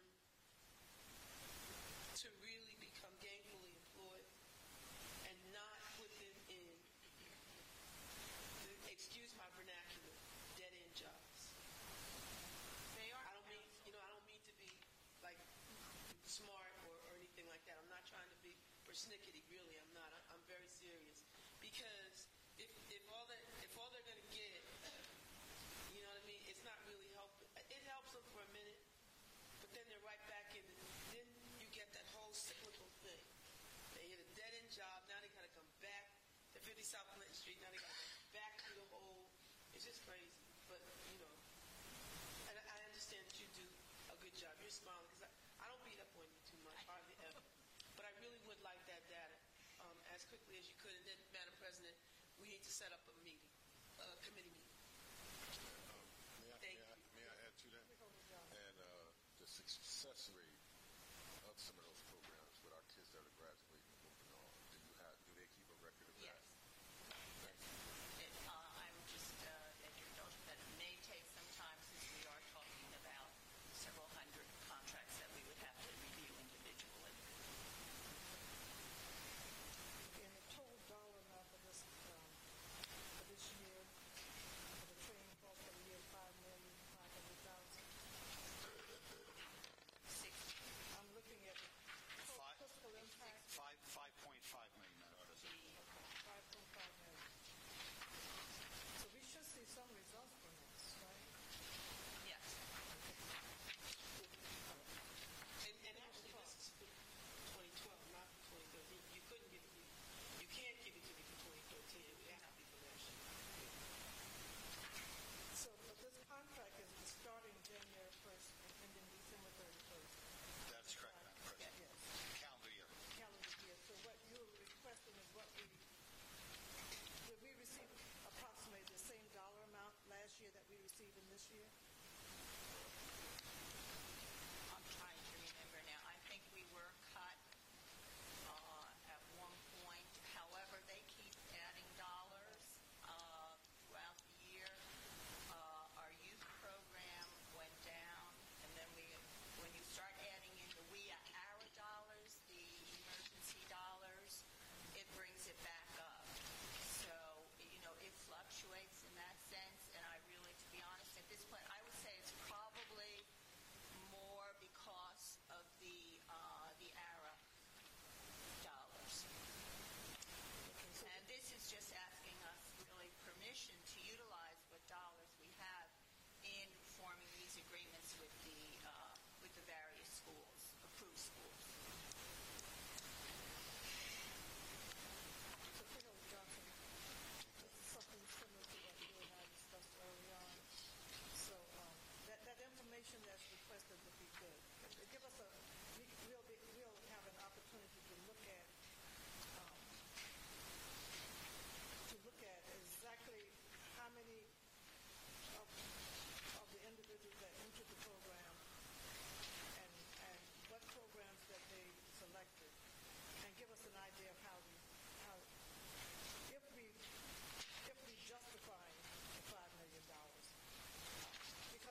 we don't see the results, we should know why.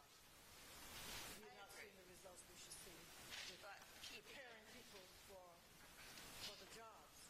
The problem is it's also client directed. It is their choice, and we really aren't to, direct them into any one particular school. We ask them to visit 3 schools and make, an informed decision on where they want to attend. But even so, when they make that decision, we're spending taxpayers' dollars, and even with their decision, we should see some results. If we find there is a problem with one of the schools, because we do monitor, the state monitors, we will inform the state that we have a particular issue, or even if we decide that the state still keeps it on the list and we have an issue with the school, we will not fund that particular school. Okay. So that information that was requested, it probably would take some time for you to gather that. So, Ralph, would you work with Arlene for that and then get that try to provide that information as soon as possible to the board? And then I think Freeholder Park would then be requesting a meeting after we receive the information. Thank you. Thank you, Arlene. Okay, let's continue. That was 10. Well, let's list 10, Madam Clerk. The administration withdrawing 11, 12, 13, 14, 15. And Ralph, let's go to 16. 16 is a insertion of temporary emergency appropriation from the New Jersey Department of Labor for Hurricane Sandy disaster emergency grant to our Department of Economic Development and Training, $1,347,062. This is for temporary employment projects as a result of the storm, for cleanup, demolition, repair, renovation, and reconstruction of destroyed public structures, land and facilities, including humanitarian assistance, jobs, as well as a result of the Hurricane Sandy. Freeholders, questions? Yes, Madam President. Freeholder Johnson.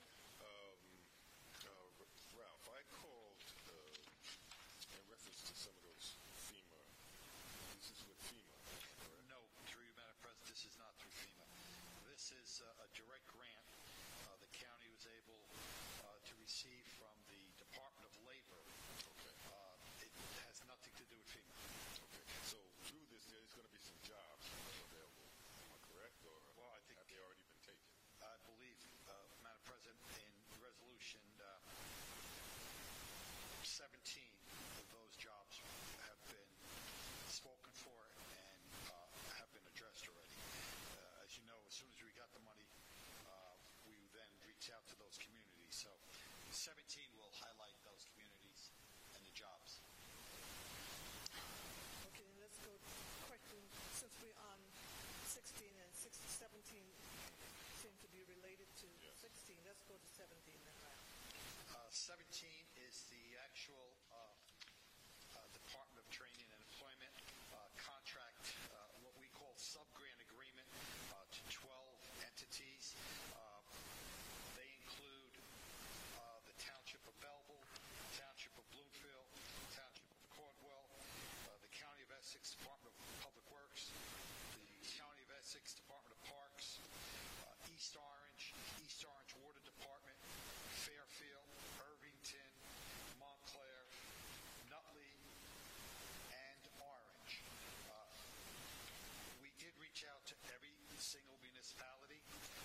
counties, all funds flow through the county.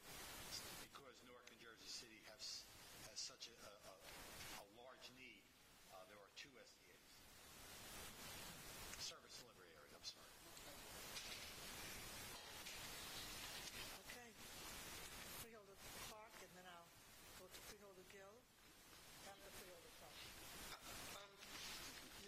Mr. Shalala, you said that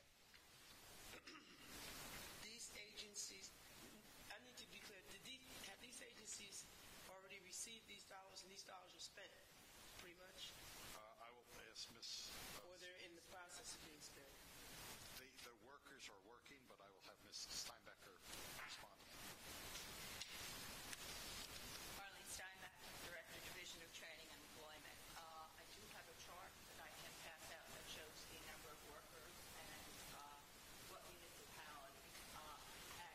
Some of them have finished. As you'll note, the town of Montclair is showing 0. However, they did have 2 employees. They have indicated to us that they have finished their cleanup. So most of them are still employed, though, and will be working. The grant ends April 29th, and at that point they will have completed it. The state is asking for a waiver at this time to extend the period of time. There's 2 charts there. You'll see that Essex has met the 105 employees that we were supposed to have. The others, it's just comparison with the other areas, whether it be the Workforce Investment Board area or the particular county. Okay. And the money, did the money go directly to the municipality, or did you just you paid people and you just sent them the workers and they worked their hours, and then but their paycheck came through you from the grant? No, they actually had to be hired by the municipality, whether they were considered special employees, seasonal employees, interns. We reimburse them. So this grant pays up to $12,000 per individual. It covers their benefits as well as provides money for uniforms if needed. Okay. So, and it's just about over. Or it is. It will end April unless, like I said, the state right now is asking for a waiver to extend the time. They did ask us if we could use additional money. However, since it hasn't forthcome and it's going to end April 29th, we're waiting to see if there's an extension on the time as well as giving us additional dollars. Okay. And we don't have any situations where we did not use all of our allocation? Not for this funding, no. Okay. So everybody that was eligible to work got a job and they're working, and their municipalities actually hired them for this particular period. This particular. And we met everyone's needs. If they asked for 2 employees, we gave them 2. If they asked for 8, we gave them 8. So this is based on what the municipality is requesting. Well, I mean, this was good. I'm sure it helped a lot of people. It's too bad that some people are not going to be employed, may not be employed at the end of it. But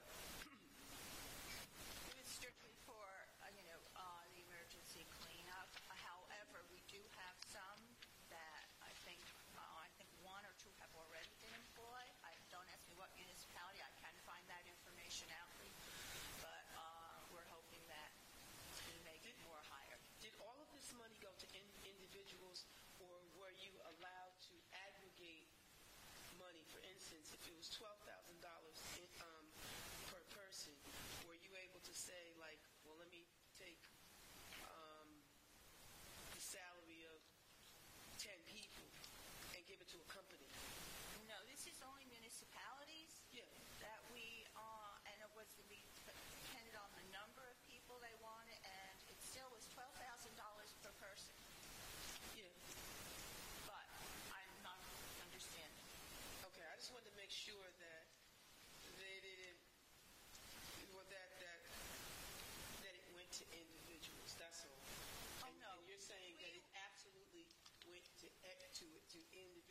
So that means when I see on this paper that 18 people from the city of East Orange were paid at $280,000, that means that this program, the Essex County Job Development Unit of Hurricane Sandy, actually paid those people. We did not pay them. The municipality had to hire them. We are merely reimbursing the municipality. Well, I mean, but you're paying. Okay, I see what you're saying. And we're reviewing, timesheets or payrolls to determine that they have worked, they have in fact worked. And we do not reimburse until we, verify that. But bottom line is you're picking up the tab for this many people. So it's a wash for the municipality. They don't have it's not on the taxpayers though in that regard. Right. And you picked up the salaries and benefits. Yes. And clothing allowance if needed. That's pretty good. It was a very good grant. Thank you, Madam President. I think you just touched on it. I received a call from the department last week just saying that Montclair had actually withdrew from the program. So, I think that was their own decision. I mean, I think it was a great opportunity for the municipalities to put additional people out on parks doing hurricane-related cleanup and other activities. But to your point, further, but some of the municipalities, since they were doing the hiring themselves, some of the feedback I got was that it's cumbersome because even though we are sending potential employment to the municipalities are responsible for, I guess, training. They're responsible, to supervise. So I think, I think in concept that absolutely is needed money. We should absolutely take it and get it from municipalities. I think there's definitely some area for review to make it more efficient as we go forward. Okay, Freeholder Bobadilla. Just to be clear, the $90,850 administration, that was picked up by Essex. Yes. At the end of the year. Additional questions, freeholders? None? Thank you again, Maureen. Let's go to 17. I'm sorry. 16 and 17, we decided to take the two together, right? Okay, let's go to, let's list 16 and 17, Madam Clerk, and let's take Resolution 18 and 19. And I'll tell you if I need you to continue, okay? 18 is an insertion of temporary emergency appropriations from the Department of Labor for our Workforce Learning Link. This is supplemental funding, an additional $43,000 for adult literacy services, workplace literacy skills, ESL, customer service, and ABE. Resolution 19, insertion of funds, temporary emergency appropriations from the Department of Labor. Again, this is for $27,285. This is to assist our TANF and GA clients in obtaining additional education on a full-time basis. Okay, let's go to 20 is insertion of funds from the Department of Community Affairs for the Universal Service Fund, CWA Administration, Division of Welfare, $36,739. This funding helps to offset some of the personnel costs associated with administering a home energy credit program for our low-income households. Okay, 21. 21, again, an emergency appropriations insertion of revenues from the Department of Community Affairs. This is for our low-income home energy assistance program, $55,108. This grant helps to offset the salary and wages for employees who actually perform the referral services. And the services that clients receive are for heating,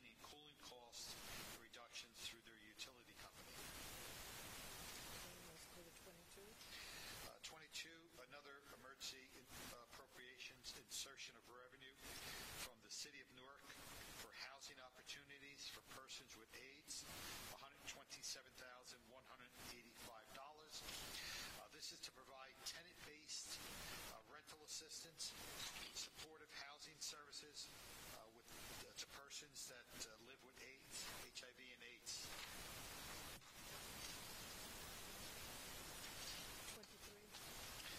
23, again, another grant insertion from the City of Newark. This is for our Sunday arraignment court for the Office of the Prosecutor, $23,920. This is for what we call Sunday arraignment court. In the City of Newark, it helps to significantly reduce the number of detainees in lockup. And this helps pay for the assistant prosecutor who staffs the court. Okay, 24. 24, another emergency appropriation insertion of revenue from the State Attorney General for the Insurance Fund Reimbursement Program out of our Office of the Prosecutor, $250,000. This covers the salary and benefits for an assistant prosecutor and 2 detectives. They help to enhance the investigation as well as the prosecution of persons committing insurance fraud, especially auto, arson-related fraud, and medical fraud. Okay, let's stop there. Freeholder, let's take question comments for resolutions 18 through 24. Just list the resolution that you're questioning, commenting, or would like additional discussion on. And all of these are temporary emergency appropriation from 18 through 24. No questions, no comments? Madam Clerk, let's list 18, 19, 20, 21, 22, 23, and 24. And we've taken 25, 26, and 27 already, right? Yes. And let's go through resolution 28 now. Department of Parks contract award to Foley Incorporated, the lowest responsible bidder to furnish and deliver one new Caterpillar model 908H2 wheel loader, amount not to exceed $85,445. This is a front-end loader used by the Parks maintenance staff, and this is a replacement vehicle. Reports and comments, please, on 28. Let's go to 29. 29, Parks Recreation contract with Iris Communications, LLC to provide graphic arts and design services. 1-year agreement, $60,200. This is to provide for various graphic art and designs for our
Conservancy.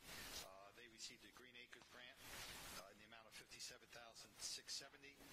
Resolution 32 is basically inserting both the Open Space Award and the Green Acres Award, bringing the total to $115,340. Resolution 33 is the actual contract award to CETA Construction Company, the lowest responsible bidder, to provide for the ADA improvements at Grover Cleveland Park, which will consist of a construction of a handicap accessible van parking spaces, construction of handicap accessible picnic areas, tables, trash receptacles, etc., asphalt pathways connecting the new areas to existing pathways, signage for the parking and picnic area. Okay, Freehold, let's go back to the question comments on 30, 31.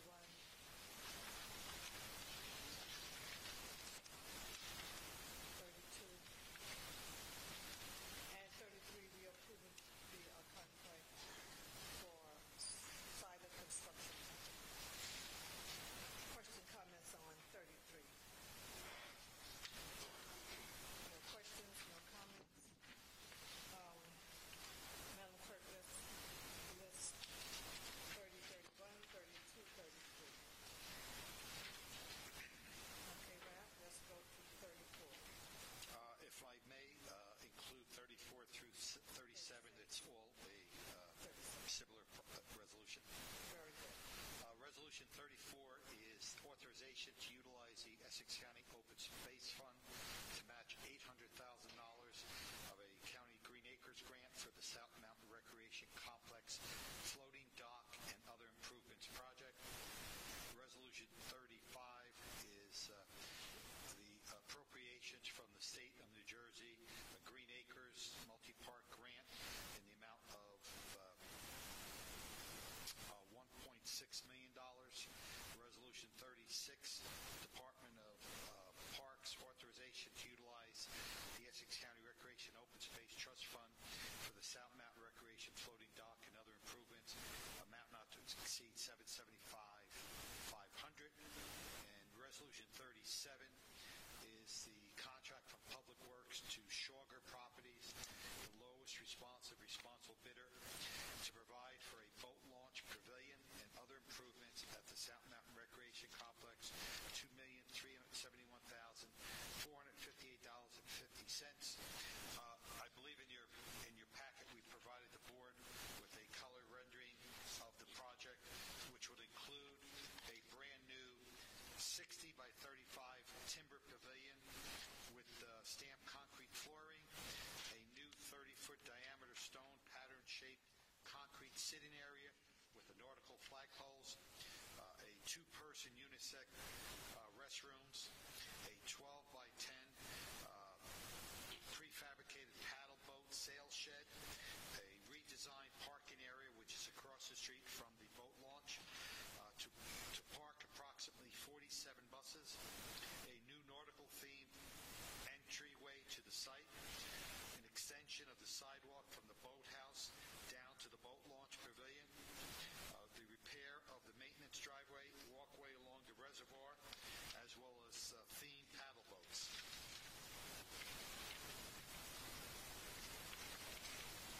I should also include a 1,000-square-foot floating dock, ornamental furnishings such as trash receptacles, benches, picnic tables, and umbrellas, landscaping, plantings, nautical-themed lighting that goes around the reservoir, and will also include a traffic light to allow people to cross at the new crosswalk from the parking area to the boat dock.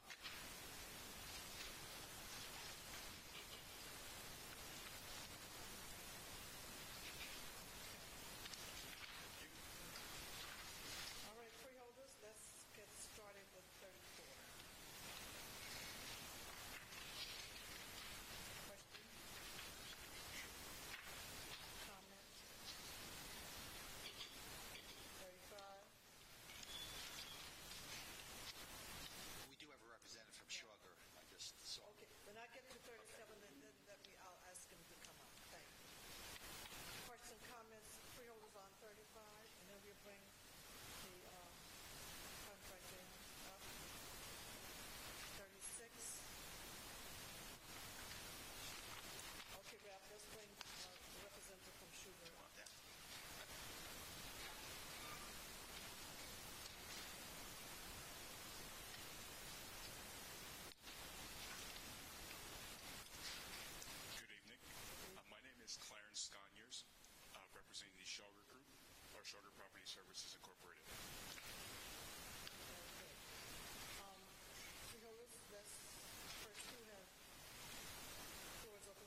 seasonal aspect, of course, they would be stored on site at the South Mountain Recreation Complex. You would have staff from that facility, so we're talking new jobs as well, that would be keeping those winterized into some holding area. Thank you. Yes.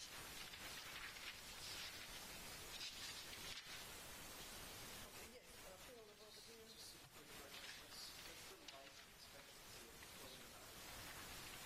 Good question. I would not be able to make that call. I would have to presume that the architect that designed this or the engineer that determined the quality of it would be a better individual to pose that question to.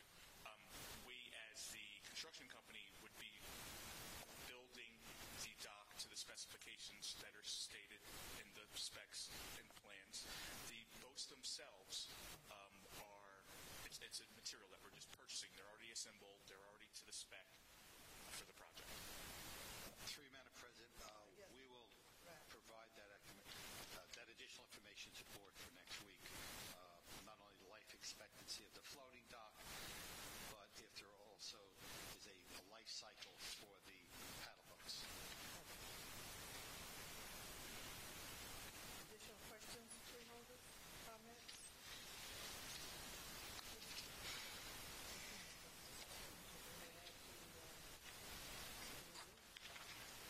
Madam President, I also hear that Mr. Salvanti will donate his time on weekends. I understand he's taking up the violin. So if you're looking for music on your ride, I'm sure Mr. Salvanti could accommodate. That's why Dan didn't want to come up to the mic. Dan, you want to come to the mic? We want to know whether you take your music lessons. Okay. Yes. Freeholder Gill? Thank you. I just wanted to commend the administration. Plans are great, fantastic, looking forward to it. I just had a couple of questions. We did 34, 35, and 36. Yes. Yes. Oh, I'm sorry. I didn't. Yeah, we're on 34, 35, 36.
35, 36, and 37, and Rep, let's take 38. Yes, Madam President. 38 is Public Works Division of Engineering contract award with Hatchmont McDonald to provide for environmental engineering services for our underground tank remediation program. $171,814.60. The list for remediation are as such. It's a continuation of last year's remediation. The Orange Garage, which houses our crime scene unit, the old hospital center, supervisor's quarters, the Hall of Records, Burn Golf Course, and the South Mountain Reservation maintenance yard. We do have a representative from Hatchmont McDonald this evening, Kevin Koch, if the board has any questions for Mr. Koch. Yes, the question will be from Mr. Koch. Should I bring him up to the mic? Owens? Just because maybe I don't understand exactly what this really is, maybe you could explain it to me. So I'm Kevin Koch, Vice President of Hatchmont McDonald. We're consulting engineers located in Millburn, New Jersey. These are all sites that previously had underground storage tanks located at them. They were removed years ago, and they all had impacts from the discharge. Any soil had been previously cleaned up. Currently, they're undergoing groundwater investigation and delineation.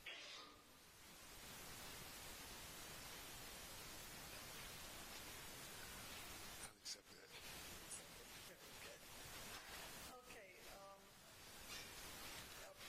If I can assist also, this is all part of the DEP's requirement that you also not only remove the underground storage tanks, but you kind of monitor it and look at it in future years.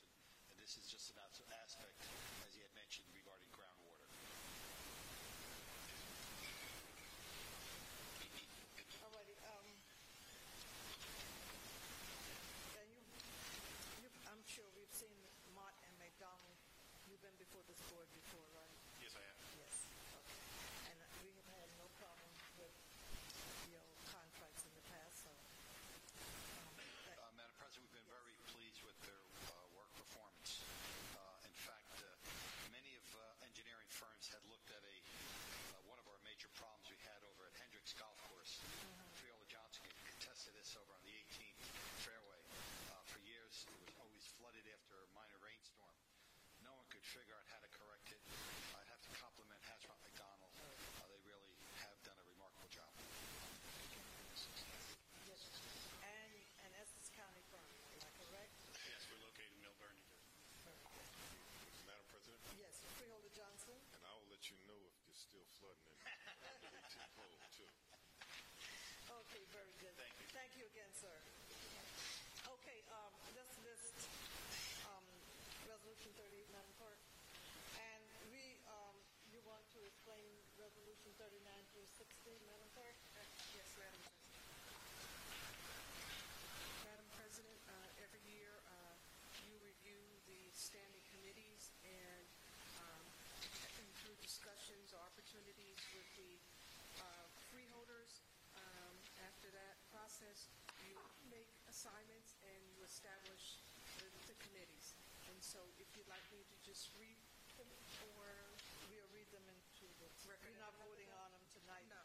Okay, so we'll do that next week. Okay. And so that's regarding Resolution 39 through Resolution 60.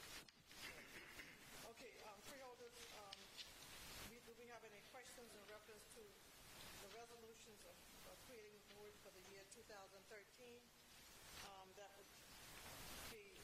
would take care of Resolution 39 through 60. No questions, Madam Clerk. That's 39 through 60 for action next week. We have commendations resolution, but before we go to that, for Resolution 62, Freeholder Gill, this is the resolution you requested. If you explain the resolution, so you have an explanation for the record.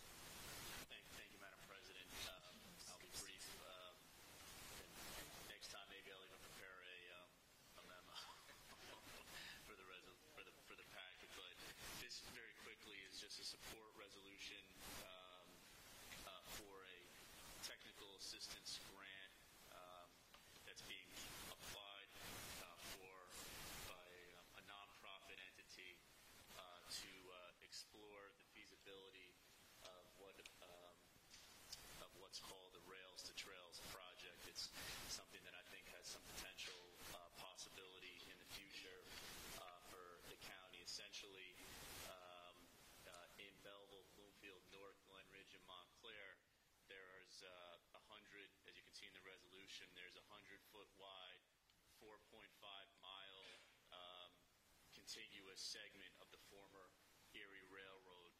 So there's essentially an old, about 5 miles worth of underutilized and non-utilized railroad track that runs through these 5 communities. And proponents of open space, which we have many in this county, are interested in getting the county to take a look at this underutilized railway for increased potential open space use. So the idea would be that eventually among these 5 towns that we would purchase the right-of-way on this basically 5-mile space, and we would create a 5-mile trail that would connect these 5 communities that could be used for walking, running, biking. High schools could use them for cross-country, things of that nature. They would spur economic development in the communities. There's potential federal and state money to go after. So this is a very base level step. There's a group that supports this project.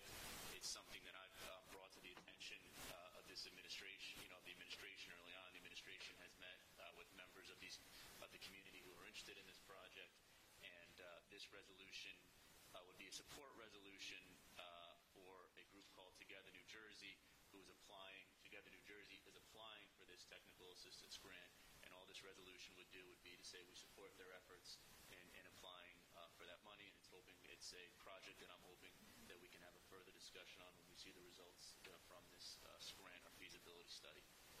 Very good. Thank you. And Freeholder Gill, we'll take Resolution 62 along with all of the other propagation resolutions. And Madam Clerk, you'll take Resolution 61 through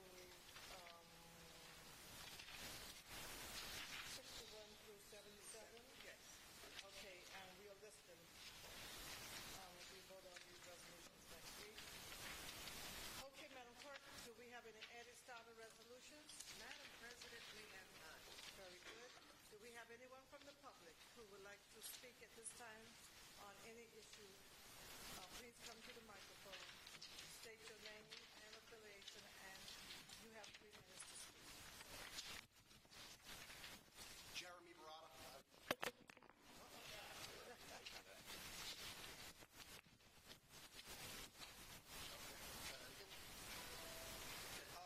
Start with a commendation. Early on, talking about item number 5, number 8, I heard. Okay, wait, please, excuse me. You dropped the mic and she didn't pick up your name. Will you just give the mic is on. Just state your name and your address again for the record. River Road, Nutley, New Jersey. Thank you. I heard with number 5, number 8, and then on various line items, it's like 30, 31, 32, 33, 34, 35, 36. No, I'm sorry. 32, 33 at the very least. Various appropriations for ADA improvements at various kind of facilities, which is both commended for staying on top of that and making sure that is seen to as appropriate. Now, in regards to item number 3, some discussion here earlier about that. If I'm not mistaken, I understand that the gentleman receiving that contract is the retired board. Now we have a contract that apparently is billed as an independent contractor. I'd like to know what the details of that contract are. And particularly, what would the consequences be if the contract is not extended? Could there be a reduction in the hours at the end of the contract, something to that effect? With regards to number 1, I understood I heard 2 issues about claims on a boiler in June 2012 and hurricane damage totaling about $5 million. I'm just curious to know why FEMA is not covering that, or is there any money to be gone after for that, or something like the feds aren't picking that up?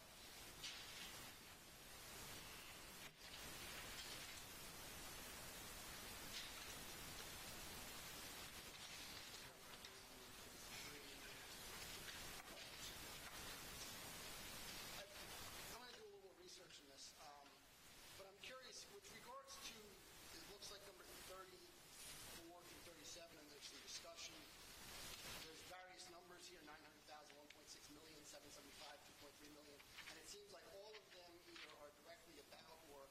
seem to reference this floating dock complex.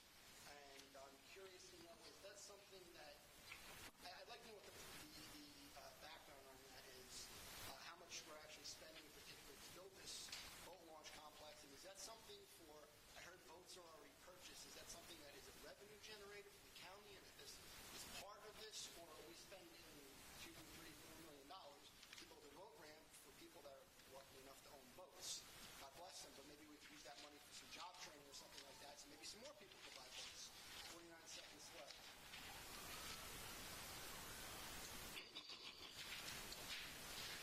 Actually, I was going to talk more. With regards to, there was some discussion at the beginning of the meeting about what's going on in Delaney Hall. Then we got into number 3. Yeah, I'm wondering, we're talking about $90,000 and $15,000 more. I would like to know why. I heard a story about somebody that was killed being housed on parking tickets. I'd like to know, or who asked the question, why are we paying to house people in the Essex County Jail for having parking tickets? And last but not least, in my 14 seconds, with all these Sandy jobs, all these humanitarian jobs that were awarded, was there any work that was done to reach out to employing veterans in those jobs? And number 61, the word chairman is spelled wrong. Thank you. Very good. Thank you. As you've been before this board before, and when you ask questions, we always respond to your questions. And you on record, we will go back to the tape and pick up all the questions that you asked, and we will respond. Thank you. If the gentleman would like to go further. Thank you. We have anyone else from the public? Douglas Freeman, District Leader, 44th District, South Ward. Also, Weequahic Park Sports Authority President. Just want to tell the board and to you, Madam President, thank you for the meeting that we had with Dan Savantes' office. We were able to come to an understanding on developing the Weequahic Park Elizabeth Avenue side. And also, looking at the agenda, I see that there's a mosquito control committee. Last year, they took a lot of blood from me. And, even, mosquitoes were on the golf course. You get bit up a lot over there because of the water. Is there something that we can do to take care of this mosquito problem in Weequahic Park? Other than that, I don't have nothing to complain about today. Very good. And thank you so much, and thank you for attending our meeting, because it's good when we hold these special meetings with the community that we have input, and I think we get a lot of issues solved. Yes, your name and affiliation for the record, sir. Hardin Freeman, 134 Vassar Avenue, Newark. And may I say? Yes, continue. Good afternoon, Madam President of the Council, ladies and gentlemen. I have, all my career, this is what I get before, but I've been saying, I've been a bulldozer operator, professional crane operator, boat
to respond to your questions, and maybe you mentioned something that the architect didn't take into consideration, so we'll make sure that your comments, I want you to know that your comments were well taken.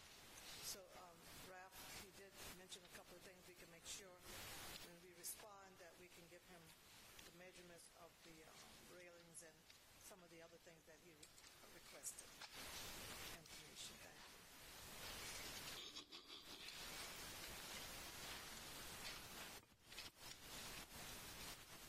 My name is Edward Duke.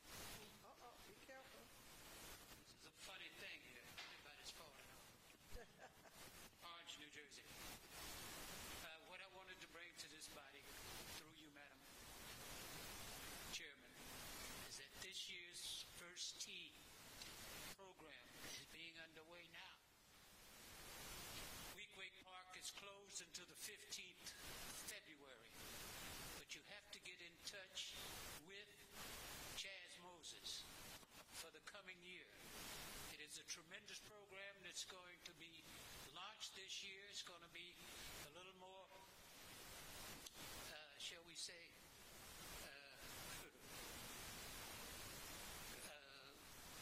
open to all. Now, you must remember, it's one thing here that does not seem to reflect what Essex County First Tee is. Essex County First Tee covers every municipality in Essex County. And the First Tee is the only game in town that don't need no money. So what we're saying for the kids and things of Essex County, all they have to do is come and register.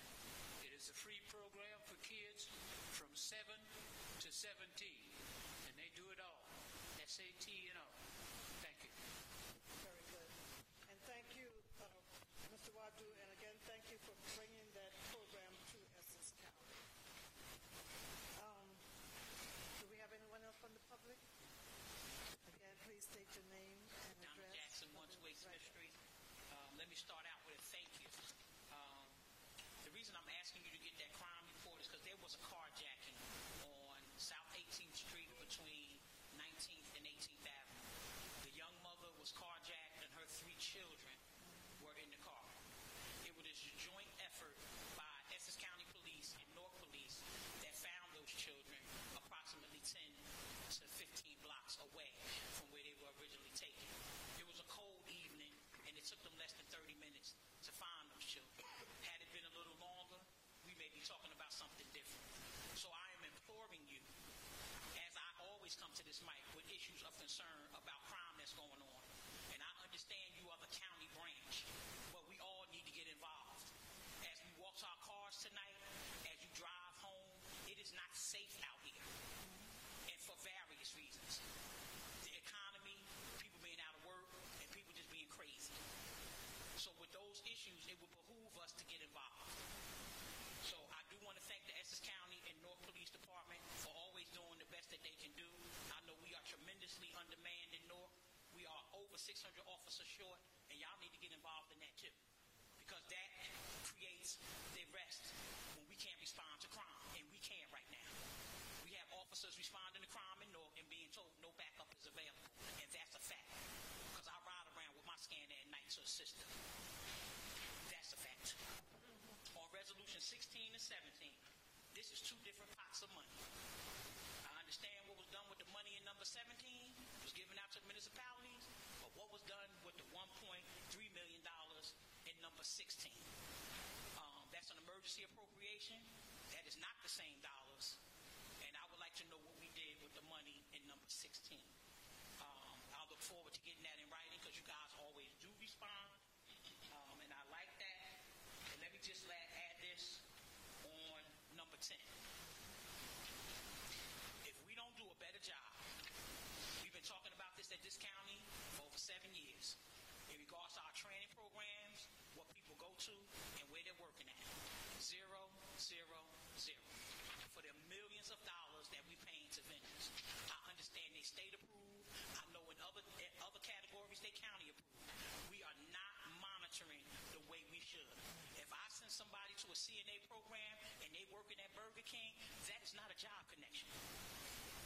assigning somebody to the LPN course and they're working in Dunkin' Donuts, that is not a job completion. But we count it as that. And you got to look at that. People cannot make it. So I just want you guys to get involved. I also want you to get involved in them trying to build this Walmart in Newark, because we do know Walmart is destroying America, and if you don't, read the book. Look at the stats and see what's going on. And lastly, if we think this crime is out of control now in this county, Newark is closing 12 schools in September. 12 public schools. And you guys have to get involved because it will impact every other municipality. Thank you. And thank you for your comments and sharing your information with this board. Do we have anyone else from the public who would like to speak? No? Okay.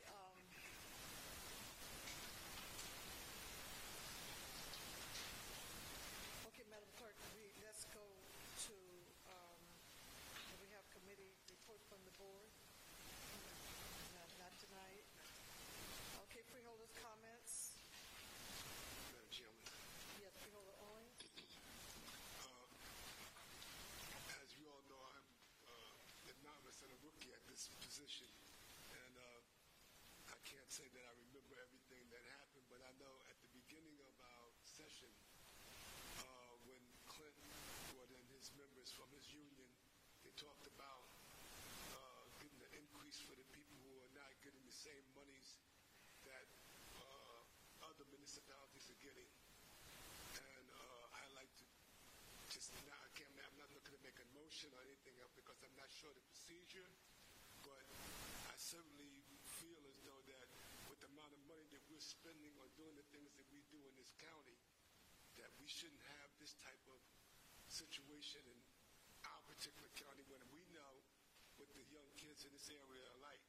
It's very important. It's very important that people get paid for working the type of work that they do. And I'm sure that if we're bringing people from other municipalities into Newark and Essex County to be monitored or correction officers for young kids, that our county should be paying these people a decent salary that they can live on. I'm not giving a number because I wouldn't know what number to give, but I can only tell you that if something needs to be looked at, I had compassion for that group that came in here tonight, that there's other counties that paying the people doing the same jobs without the type of situation that we're faced with in the city of Newark and Essex County.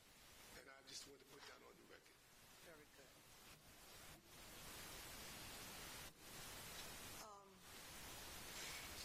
Do we have any other comment? Ralph, do you want to?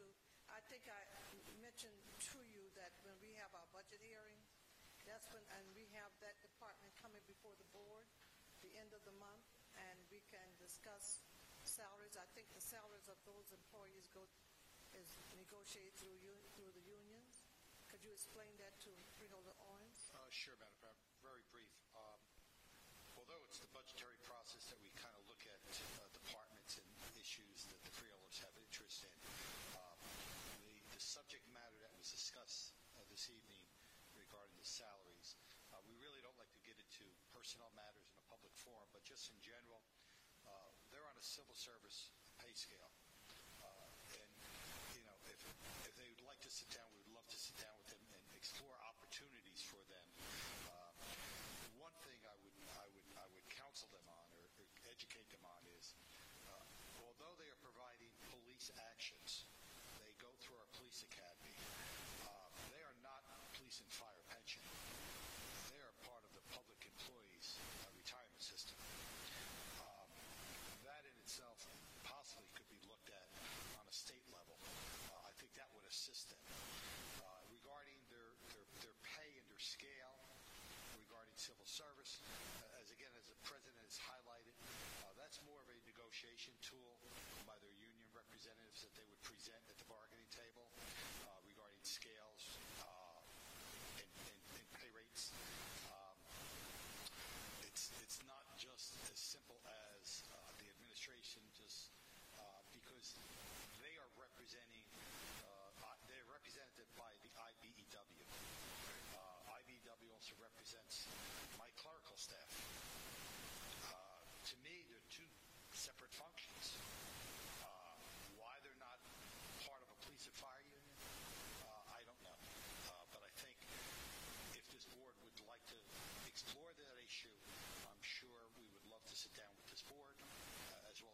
membership and possibly look at ways of which we might be able to work together on this.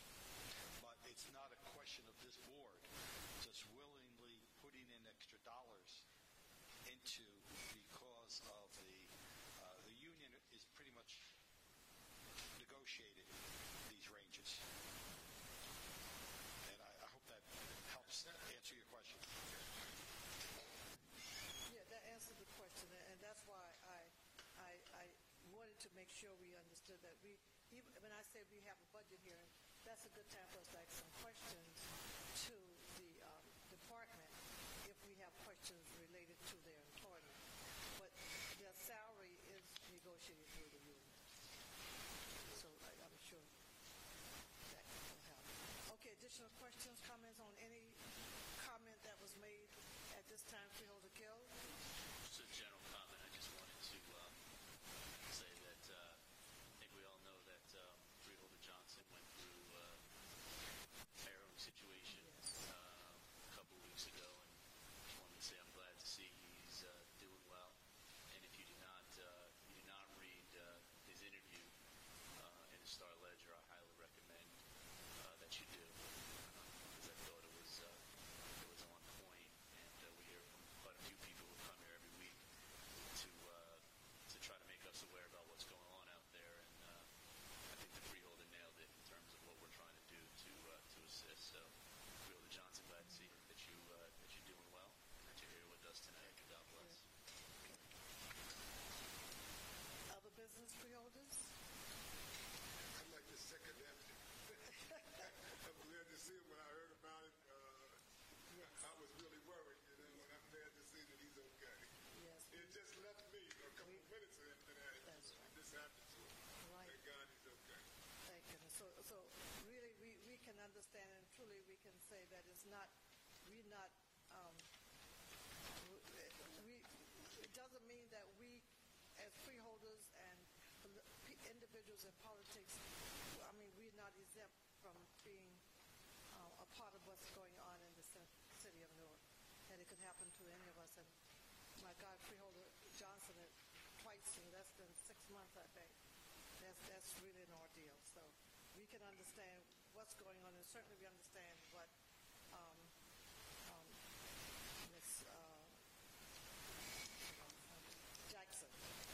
Ms. Jackson keeps saying, bringing it to our attention, and it's not that we are asleep. We are, and we are in constant communication with the prosecutor's office and the sheriff's office. If you recall, even in our budget hearings, we had long discussion. And unfortunately, after talking about the crime with those two departments, Freeholder Johnson couldn't get home before he had the encounter with what we talked about in detail at our budget meeting, at the last budget meeting. So we will continue to look into that. We'll continue to find ways, and I think Freeholder Johnson and I, we've been talking, and we'll be coming to the administration along with the sheriff department and the prosecutor's office, because we have some suggestions that we really need to just sit and talk about.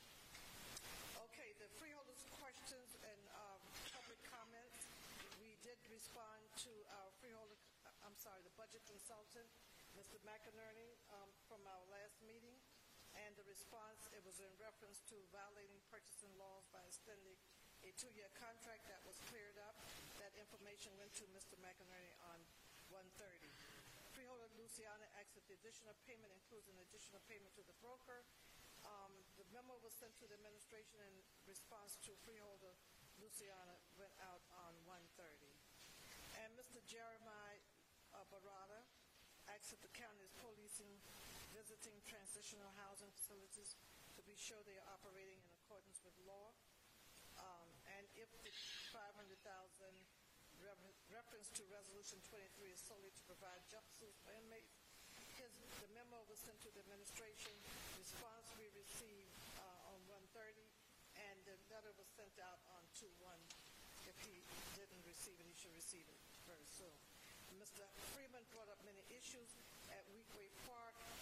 The memo was sent to the administration 1/25, response 1/30. The letter was sent out on 2/1. Mr. Wadu, in reference to the first T, wants community to be involved in the oversight oversight of plans for the program. And the memo went to the administration 125. We received a response 130 and 2113. And statistics, Mr. Wadu, is still being compiled and will be sent to the board and forwarded on to you in reference to the information you wanted on First T. The public hearing on ordinance O-20120017, Freeholder Gill expressed his opinion that fees charged for non-for-profit, recreation, and sports organizations and other entities should be higher than those charged to non-profit. He also asked if he looked forward to meeting with the administration to discuss other ways to increase fee revenues. And we have a meeting scheduled with Freeholder Gill to meet with the administration on 2/13 in reference to that, his concerns. If there's any other freeholders that would like to, I'm sure Freeholder Gill would not have any opposition with another freeholder sitting in with the administration. That meeting is 2/13, just to see if you have any comments that you would like to add. Freeholder Clark asked for a report on the improvements made to the Westside Park building, including dates and costs. That memo went out to Freeholder Clark. The response 125. Freeholder Clark asked for an update on First T program, including the financial reports. The memo sent 118. The response 128. And Mr. Douglas Freeman also asked, this is our January 16th meeting, if the county can inspect buildings on Elizabeth Avenue near the Weekly Park playground to see if they're structurally sound. That memo went to the administration 118, response 125. The letter was sent out on 128. And I know this takes up a little time at the end of our meeting, but I think it's important for our viewing audience to know that we don't have questions asked and we don't respond through the administration. And again, I want to thank the administration for the response. The response is no more than 3 or 4 days once we send it down to the administration. And I have to say, I think that's what we call a partnership between the administration and the Freeholder Board, because we work together. It's not about me and it's not about you. It's about giving the residents of Essex County what's due them. And I want to thank the Freeholders for all of your input also. Let me just thank the administration. We have our art gallery on the first floor in the lobby, in the lobby for Black History Month. It is simply beautiful. Anybody, residents all day long walk through this county and can see that this county, we're celebrating Black history. We're celebrating the ethnic group of African Americans. And we also thank the administration. We wanted to have it put on the marquee, and that information is on the marquee from the Freeholder Board. So again, I want to thank you, Freeholders, for all your participation. I want to thank the administration, and if all, you know how they say it in church, if all hearts are clear, a motion to adjourn. I have a move and a second. Second by Freeholder Owens. Want a copy of this meeting? For more information about how to obtain a copy of this broadcast, please email Nick Bosco of Bosco Design Group, LLC. Nick@nickboscodesign.com. Include your first and last name, mailing address, phone number, and email address in the email. The cost of a copy is $25 and will be sent to you in 7 to 10 business days. For a quicker response, please send a money order or bank check made payable to Bosco Design Group, LLC, with a self-addressed stamped envelope to Bosco Design Group, LLC, 24 Hillside Avenue, number A1, Montclair, New Jersey, 07042.